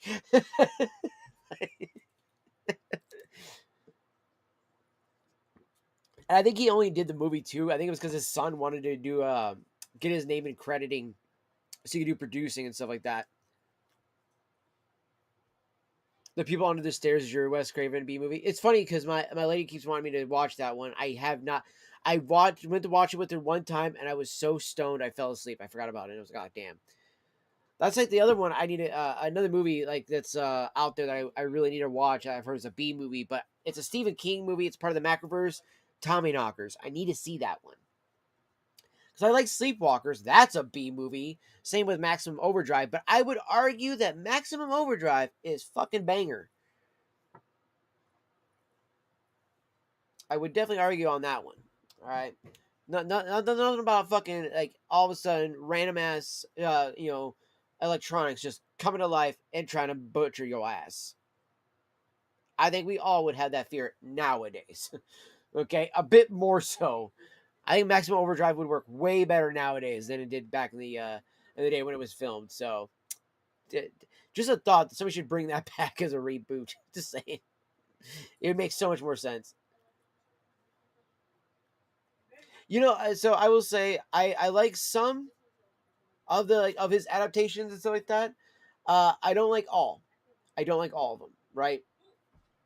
Um, I will say, funny enough, because my stepdad, right, he was actually a huge, what you call it, a huge Dean Koontz fan, right? So because of him, I actually got into what you call it, Phantoms. That was like one of my favorite horror movies because the only Stephen King movie, I mean, okay, Shining is good, but I don't think of it as a Stephen King movie. I think of that just as a Stanley Kubrick movie and as a Jack Nicholson movie because like that's when I like that. Um, I would say like Stephen King wise, like my actual only Stephen King movie I really, really, really love is the It movies, right? The second would maybe be between Firestarter, the old one, the original one, Drew Barrymore as a child, or Children of the Corn, right? The original one. Both of those two are like the original, like kind of like movies I felt like actually brought me a little bit of fear. Um, but they were never near the actual horror movies I enjoyed the most, which would be like Child's Play, Friday the 13th, Scream, Nightmare on Elm Street, Candyman. Fucking love me some Candyman. Yeah, right. Like Children of the Corn, great fucking movie, a great book too. That was definitely a good one. Cujo, Cujo actually just bothered me because it made me scared of fucking that version of dogs, and that bothered me because I knew that wasn't true. So it made me always think of like, man, like that kind of like makes you afraid to be around those dogs. So,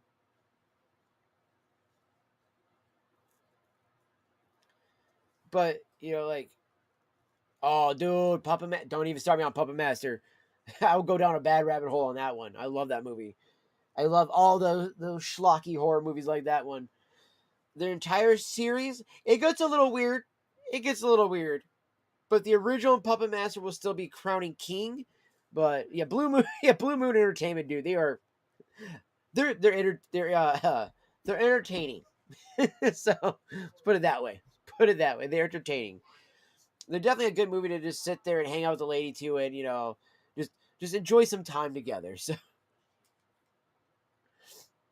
you remember that show? It was like, what's funny? It was I remember when it was on Sci-Fi. Man, back when Sci-Fi used to do good movies. Like I remember watching that and Tales from the Crypt, um, Demon Knight. That was another good one, right?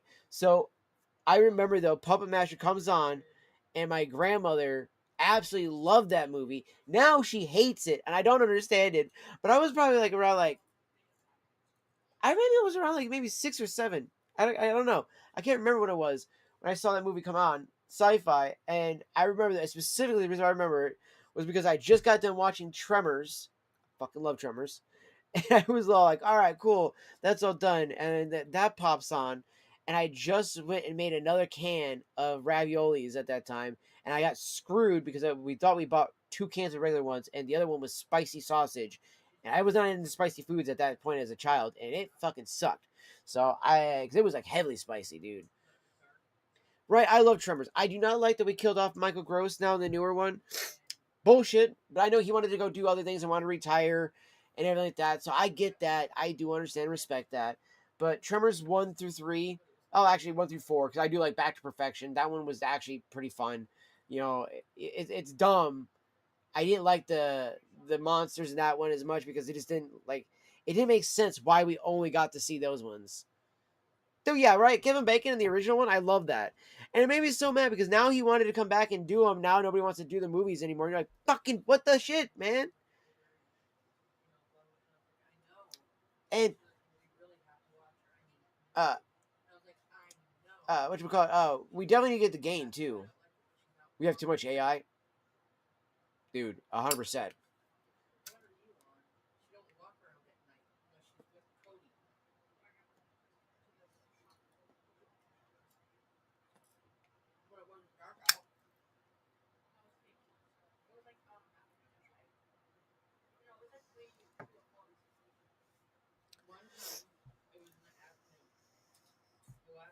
So this gentleman, consummate gentleman, does have something there, chat, that I'm not exactly the biggest fan of.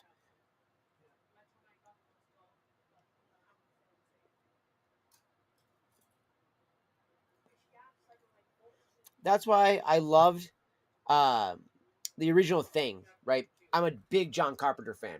Big John Carpenter fan, right? Two of my favorite movies is The Thing and Escape from New York. Literally, those are two of my favorites, right? And that is a top 5. Dude, it's a great movie, man. It's a great movie and all done with practical effects.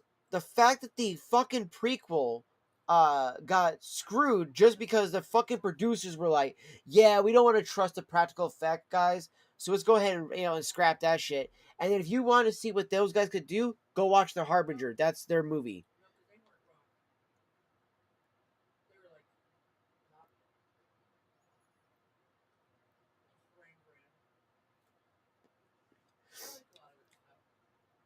I will say, honestly, I might have to agree. And honestly, I'd have to say it is one of my that is my favorite Kurt Russell movie. Escape from New York is second, but that one is my favorite Kurt Russell film of all time.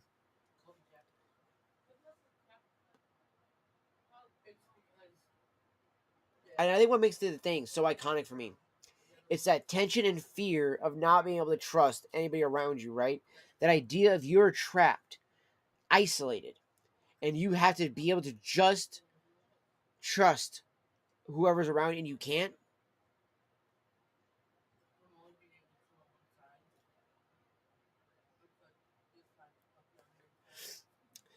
Yeah, no, that's why I love that.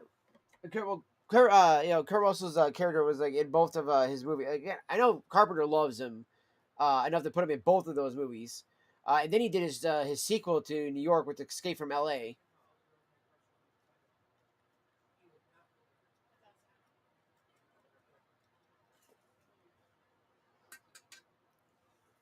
But I will say, John Carpenter, though, another thing I love about him, he also used to make his own music in most of his movies too.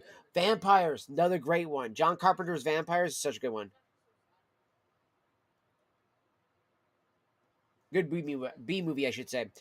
Yeah, the Paranoia. There was they made a video game of it. Obviously, doesn't hit the same, but there's other stuff that has taken on that inspiration. Like Dead Space took on inspiration of the Thing and made it in space, and a lot of other things like that. And the Thing will always be the best at it because the first time you watch it, you are constantly being like, especially at the end, you're constantly being like, it is Child's, is he a thing? You know, and it's like there's Carpenter, which he apparently I guess claims that he's not, right? He claims that it's just the paranoia now settles into two men, and that they fucking sit there and die like that because they're not willing to like try some way to test, right? They're tired, they're weared out, they're at the end of the battle. And then it's like the comic book though says that Childs is a fucking thing, and that Kurt's character ends up fucking McCready ends up chasing him all over the place for a few more pages too. Well, by that I mean a couple more issues. I think it was like 2 or 3 issues. They were total in that one.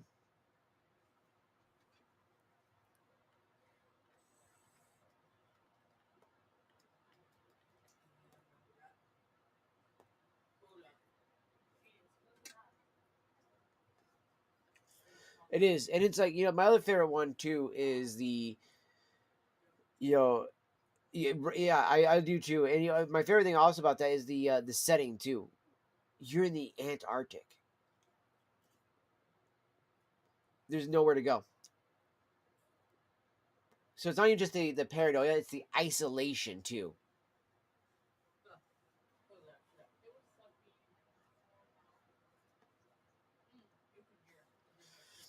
Oh, fucking movie, dude! Alien. Oh man, I'm a huge Alien fan. Huge Alien fan. I don't give a fuck what anybody says. I love Prometheus as well. I'm just a Ridley Scott fan, I should say too, because he started Alien, and then he made Prometheus, Alien Covenant. If you're like, well, we don't like it because he did this, that. Dude is trying to kind of retcon some of this stuff. It's his universe. He created it. Let him do what he wants.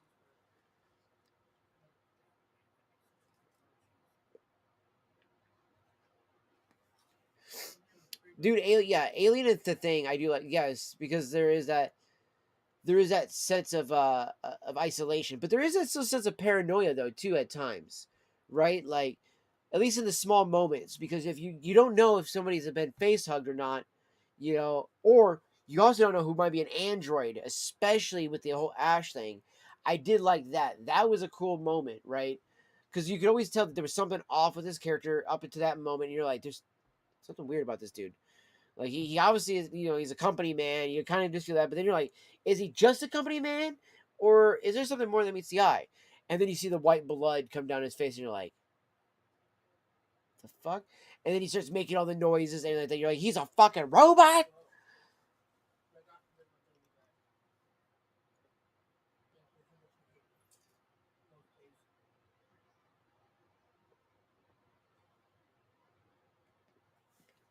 I will say, Alien Romulus was good though. That was a decent movie, man.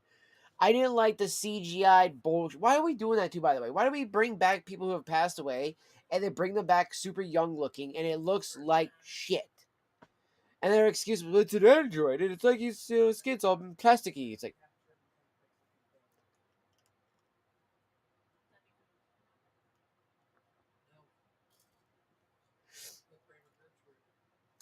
and then the funny thing too is that success to him is the harm. You know what I mean? Like he's willing to fucking make you an incubator for the fucking the baby xenomorph just so long as he can get it to the company. Like, no fucking thank you, sir. Like my stomach will not be impregnated with a fucking face hugger. And no, I need a chest person. I don't need to like fucking.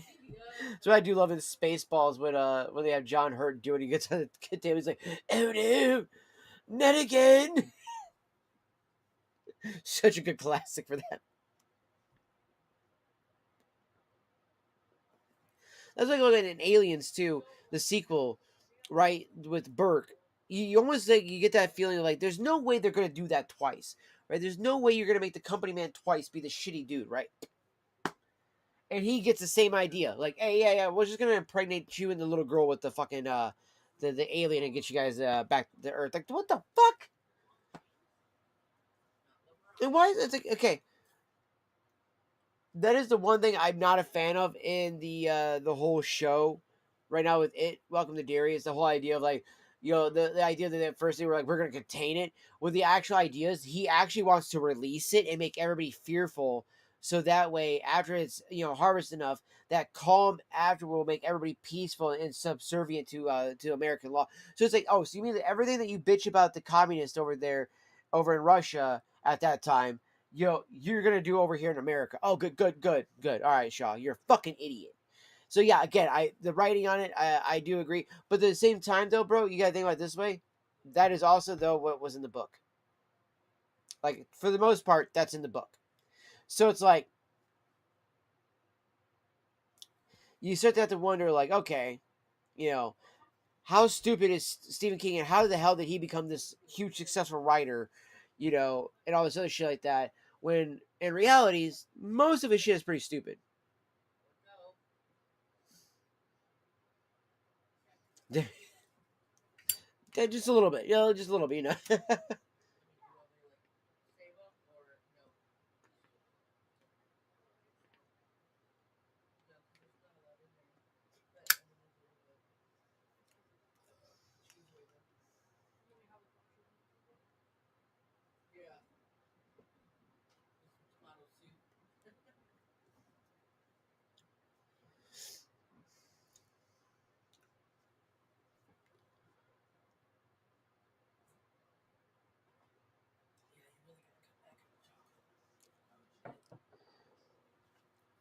I mean, again, for me, it was something I enjoyed and whatnot. It's something again. Maybe it's also because it's something I get to share with my little sister. So it makes it a little bit more enjoyable that way. Because she absolutely loves like the whole Pennywise stuff. She enjoyed the show too as well.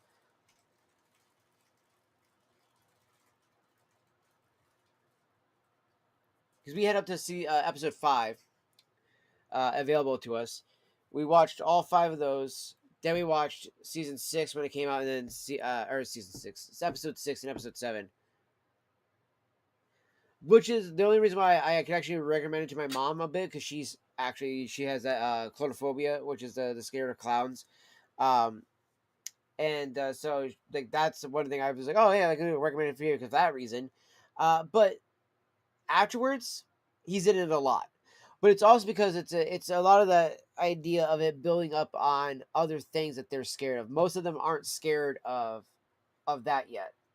You know, like I feel like most of the kids are like scared of clowns. God, my fucking cat hair all over my face. And I was like, do I have a cat sitting near me or something like that? And I realized the fucking fan has got cat hair all over. I'm like, yeah, that's great. Blowing all over the fucking air and it's getting all over my face. It's just ugh.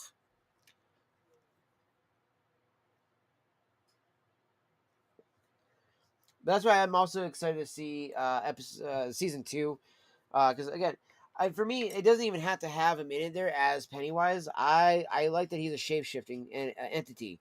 That's always been his thing. Like I mean, if you think about it, even in the chapter 1 and 2, right? In the movies, he's in it a good bit, sure, but he's not always as the clown though. He's as other things. The leper. He's there as the uh, sorry, trying not to spill my bowl. He's there as the leper, though. He's there as the as Huckster. He's there as all the little kids in the sewer at one point. Um, he ends up being granted. Yes, there are moments where after you see that, then he transforms back into the clown. Um, you also see him transform into the creepy bitch on the fucking picture and stuff like that.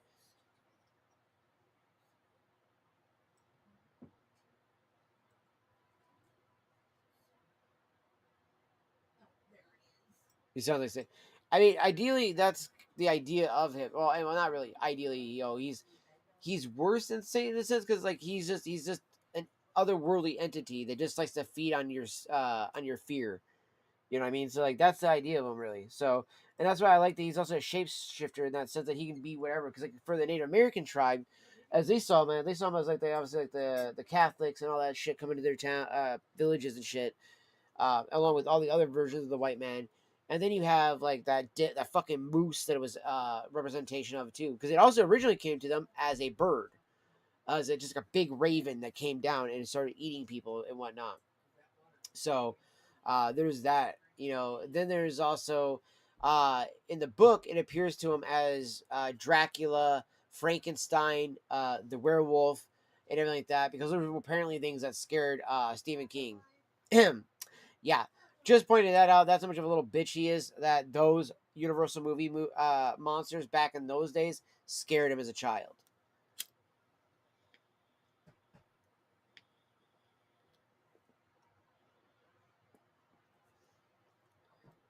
I have family members that are, you know, that come from that time era, and they were like, "That didn't scare me as a kid."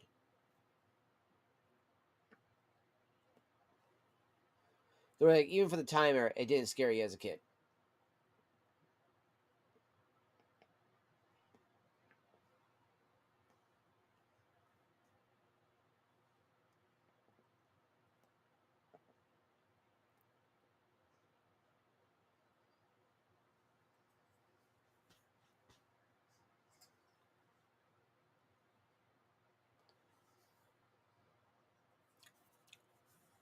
What's that floral note's gone, dude? This tobacco tastes great, but damn it, dude, there's that floral note.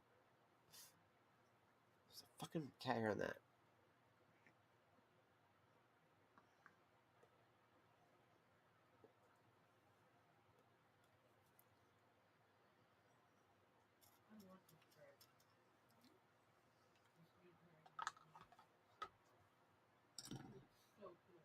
All right, we're gonna bust out the Burley Virginia Perique blend here with the Haunted Bookshop.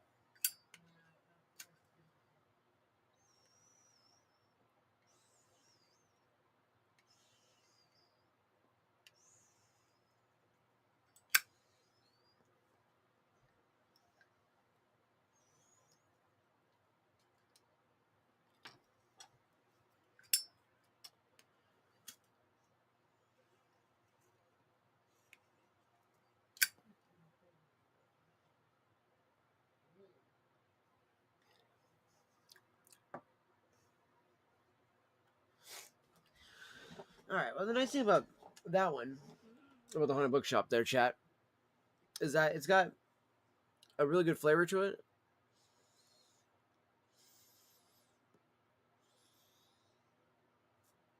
Based on the Burley on that, so mainly because of the Burley there, do we have a really good flavor that's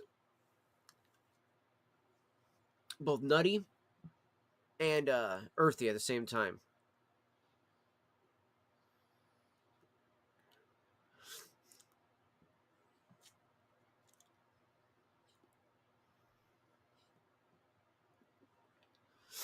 It doesn't have any floral notes either. There's nothing floral about it.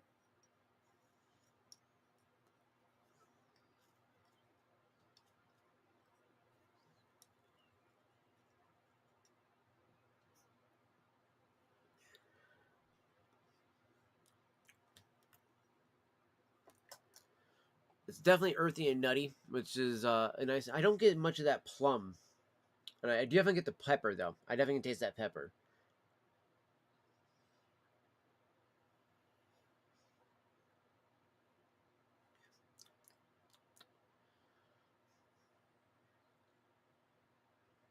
Yeah, I don't get any much of the fruit essences either from the Virginias.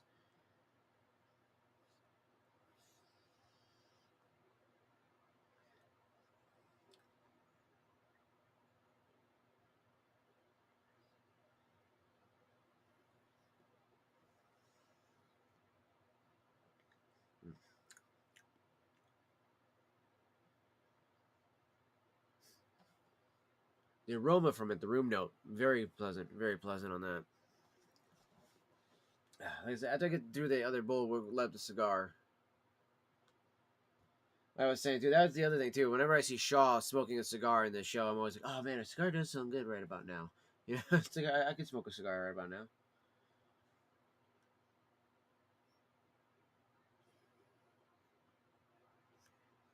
I will say too, uh, horror shows too. I know there's a bunch on Shutter I need to check out. I've heard a lot of things about some of the shows that they've been producing on Shutter for horror shows that are actually fairly good. There's a few, ones I've heard about, and then I've heard ones that they're like actually fairly decent.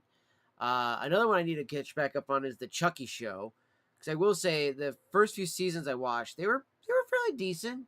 It was a little weird with some of the stuff they were going with and whatnot, but I did like where they were trying to like tie in a lot of the other movies and stuff. So I thought that was kind of fun and interesting, but it was definitely a lot more different than what I thought we were gonna get. That is for sure.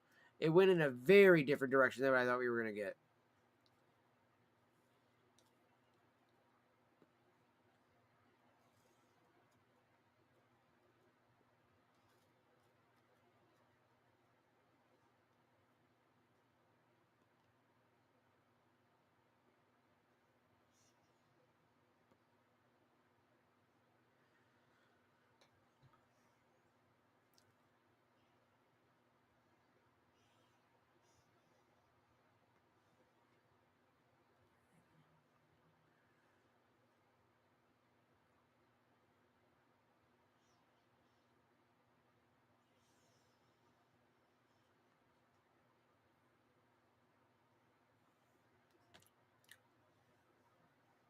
Mm. Good tobacco. Good tobacco. But yeah, I honestly though am curious though to see the ideas, the theories from this season. Whether or not Marge will end up being the mother of Richie, and that's why he's got his name because he was named after the first love of Marge. Um, that fucking hurt. Then we'll also get to kind of feel out whether or not how Mike ends up being traumatized. And now again, the idea that supposedly somebody said that Ronnie is supposed to die, and I'm like, okay, if she does, I'd be kind of happy with that. Supposedly, the same with Lily. There's a big high chance that the two of them may end up passing. Now, I've also heard somebody say that Lily is actually going to go and become uh, the wife of Alvin Marsh, Beverly's mother, and that she hangs herself, and it's not that she dies in childbirth. It's like, oh shit, so they're gonna do that then. Okay.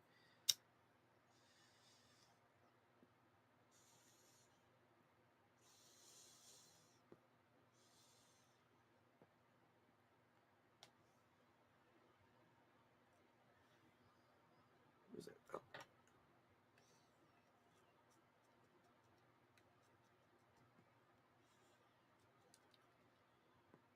So I'm excited to see some of that there. Because that'd be just at least a nice little tie-ins for the movie, at least for that. And like I said, I'd be happy to see with the season two. Uh, I would like to see some of the Dean Koontz ones to also be kind of more adapted into a more of an actual like show like that as well. He has quite a few books that I think are actually, in my opinion, a little bit better than Stephen King's horror books.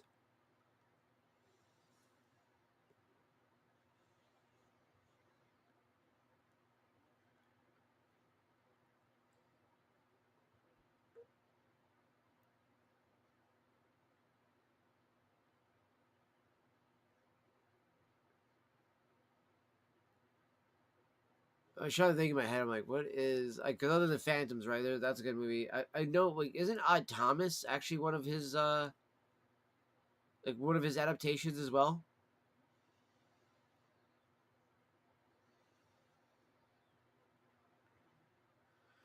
The one that had what's his face in it? Yell, yeah, yep. What the fuck was his name? The kid that got killed by his own Jeep because it ran over him.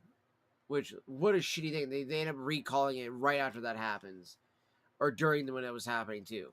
I can't remember. I remember seeing that there was a recall, I think right when he was, either he got ran over or just right after he got ran over, they did a recall.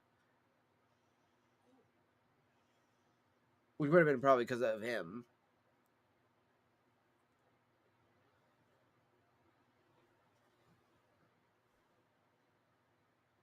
Because I remember seeing a thing saying like, "Oh, that was actually a really fucking common issue with that model of Jeep too."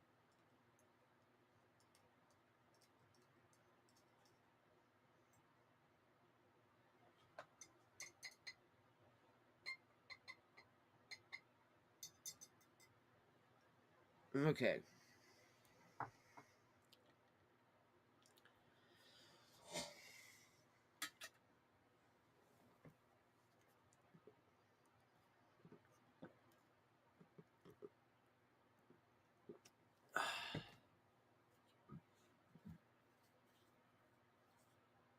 Oh, where did I put my Zippo? And this is a specific Zippo made for pipes as well, chat. That's why it's got the chimney stack like that, so you can light it and then hold it that way.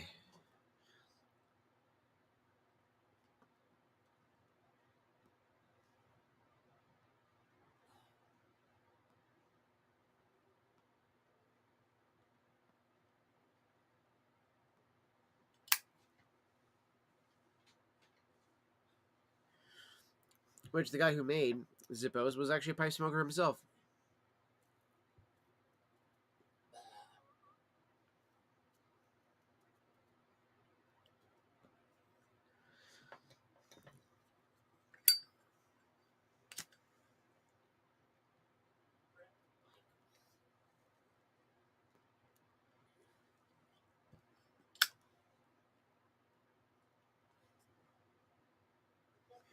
Mm.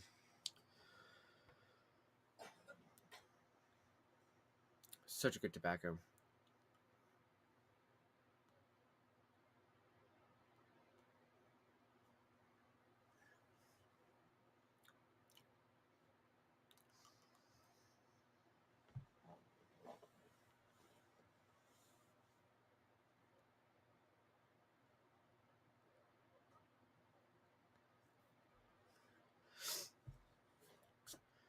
Does anybody got any horror shows that they're into, especially if it's on like Shudder or something like that?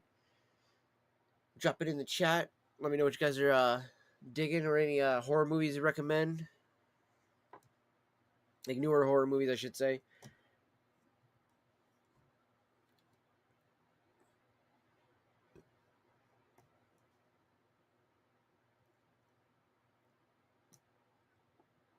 I did finally watch that Knock at the Cabin or whatever it was called. The one that's supposed to be about the Four Horsemen. It's the M. Night Shyamalan movie.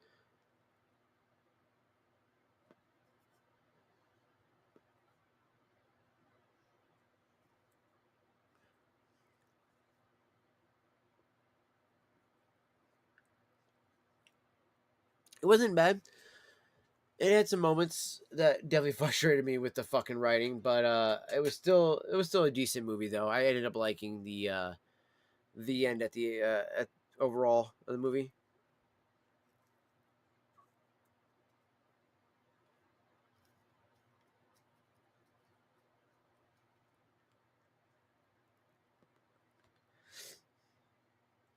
I almost said I loved it. I like the end at the end of the movie. Like, it's like no shit.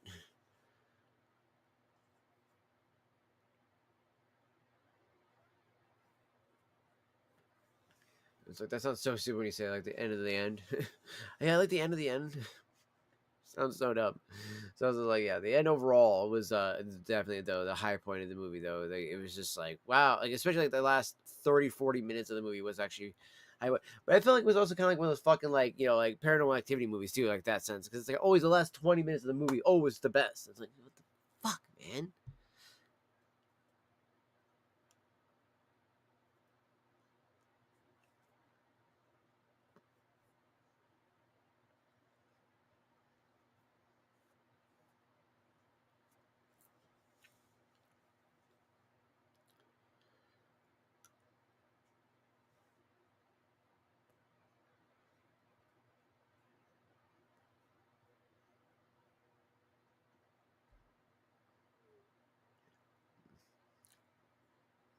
It's got a pleasant aroma and a fantastic taste, honestly. Truly. Mm.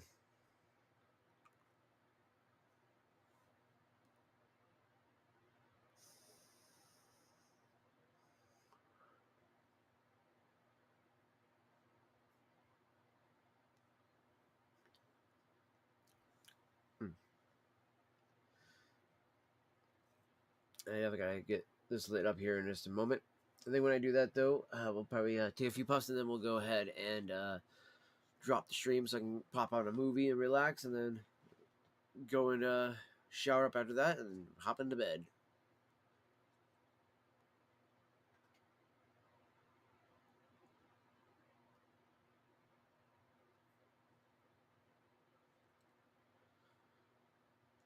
Mm. I love the function of this Barasini. Such a good pipe. This is the author style pipe too, so it's using the a very very wide style apple bowl in a sense, or it's in the family of the apple bowls, I should say. It's a very thick and meaty shake, with a very meaty stem too. So,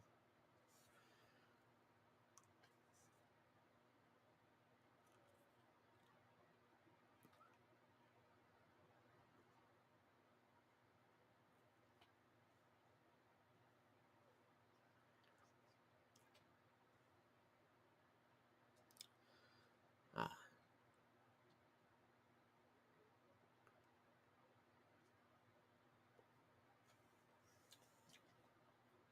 mm.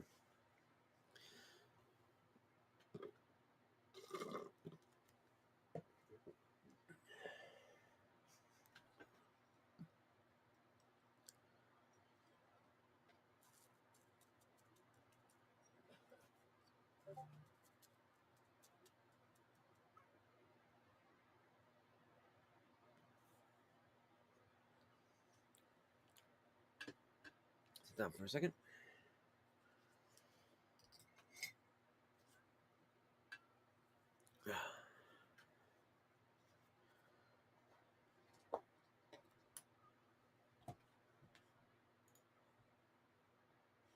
Welcome to the show.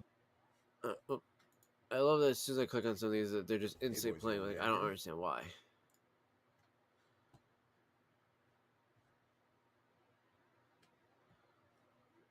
For some reason, everything had to like reload. I don't understand that. That was a little weird. But yeah, so the cigar that we have here, this is the new version, the Nica Rustica. So this is what we got off of one of the sites I could find for on the information on this. So it says August 26, 2025. The Drew Estate is proud to unveil the latest chapter in our ongoing collection or dedication to Esteli, the Nica Rustica shade. Welcoming, balanced, and affordable, Nica Rustica Shade is an exciting addition to our portfolio. Shade is the third brand expression, joining Broadleaf and Adobe, all affordably priced premium cigars.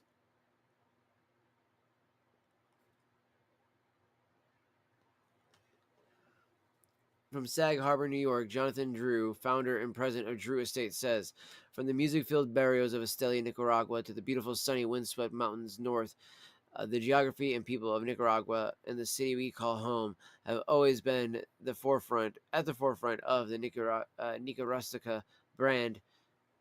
Uh, Today's a great day to be Drew Estate.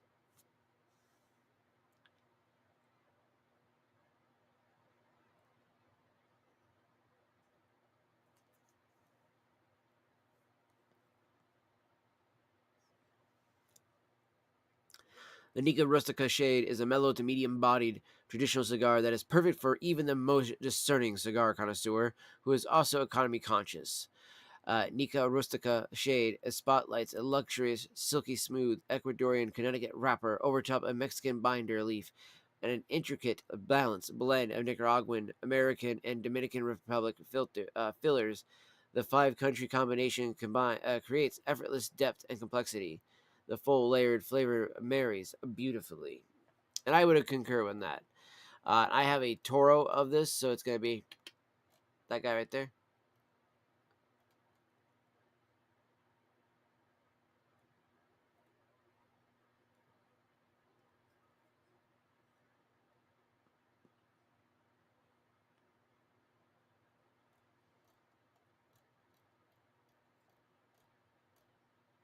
So we got one of these looking like this because of the fact it was in the FSL uh, event thing. So we got the mug or the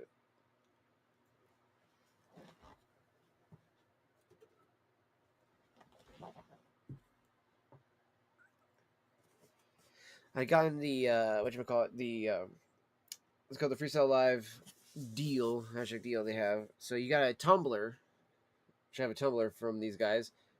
It's a Drew Estate tumbler, and it's really nice. It's a really nice tumbler actually. And it came packaged with 3 cigars in there. So I ended up getting 2 of those, one for my mom and one for myself, and I got to keep the cigars. So, oops, I dropped that in the ashtray. So I got to keep the extra 3 cigars. Now I had total 6. So I've smoked a few of them.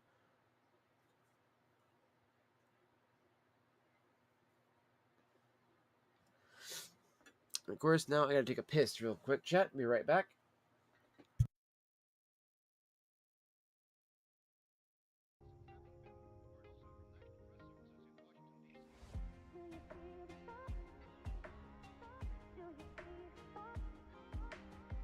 Do you see the spark? Do you feel the fire inside of me? Do you see the sparks that I'm setting free? Does the beat take you over? You just can't breathe. Do you feel your bones start to shake? Do you feel the earthquake? Do you feel your bones start to shake? Do you feel the earthquake? Do you feel your bones start to shake? Do you feel the earthquake? Do you feel your bones start to shake? Do you feel the earthquake? Do you feel your bones start to take you out? Do you feel your bones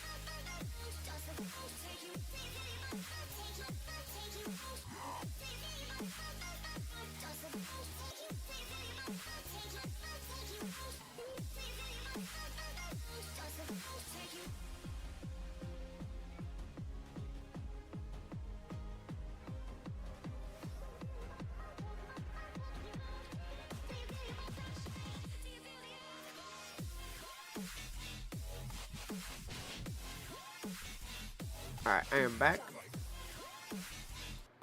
The other nice thing about this pipe is you can actually talk with it in your mouth because of the way the melody is made.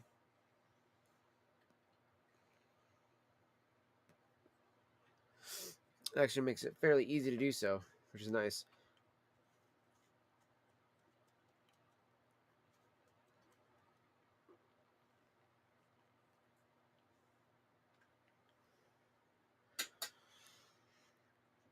We're already halfway through that bowl already.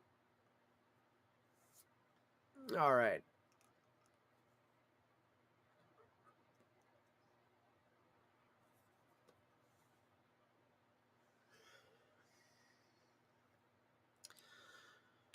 Then we're going to set that there. And I think I'm actually going to wrap it up here, guys. I was going to start off this guy here, but actually I'm getting hungry, so I think I should eat some food first, and then we'll light up that cigar while watching the show. But I do appreciate everybody for stopping on through here, hanging out with us, and vibing with us tonight, guys. It was a pleasure hanging out with everyone, and I will see you guys all here tomorrow. Probably closer around, I'd say, 11 to about 12 o'clock in the afternoon. I'm going to be up early so I can get a bunch of stuff taken care of. So I will see you guys back here then. Much love, fam. Peace out.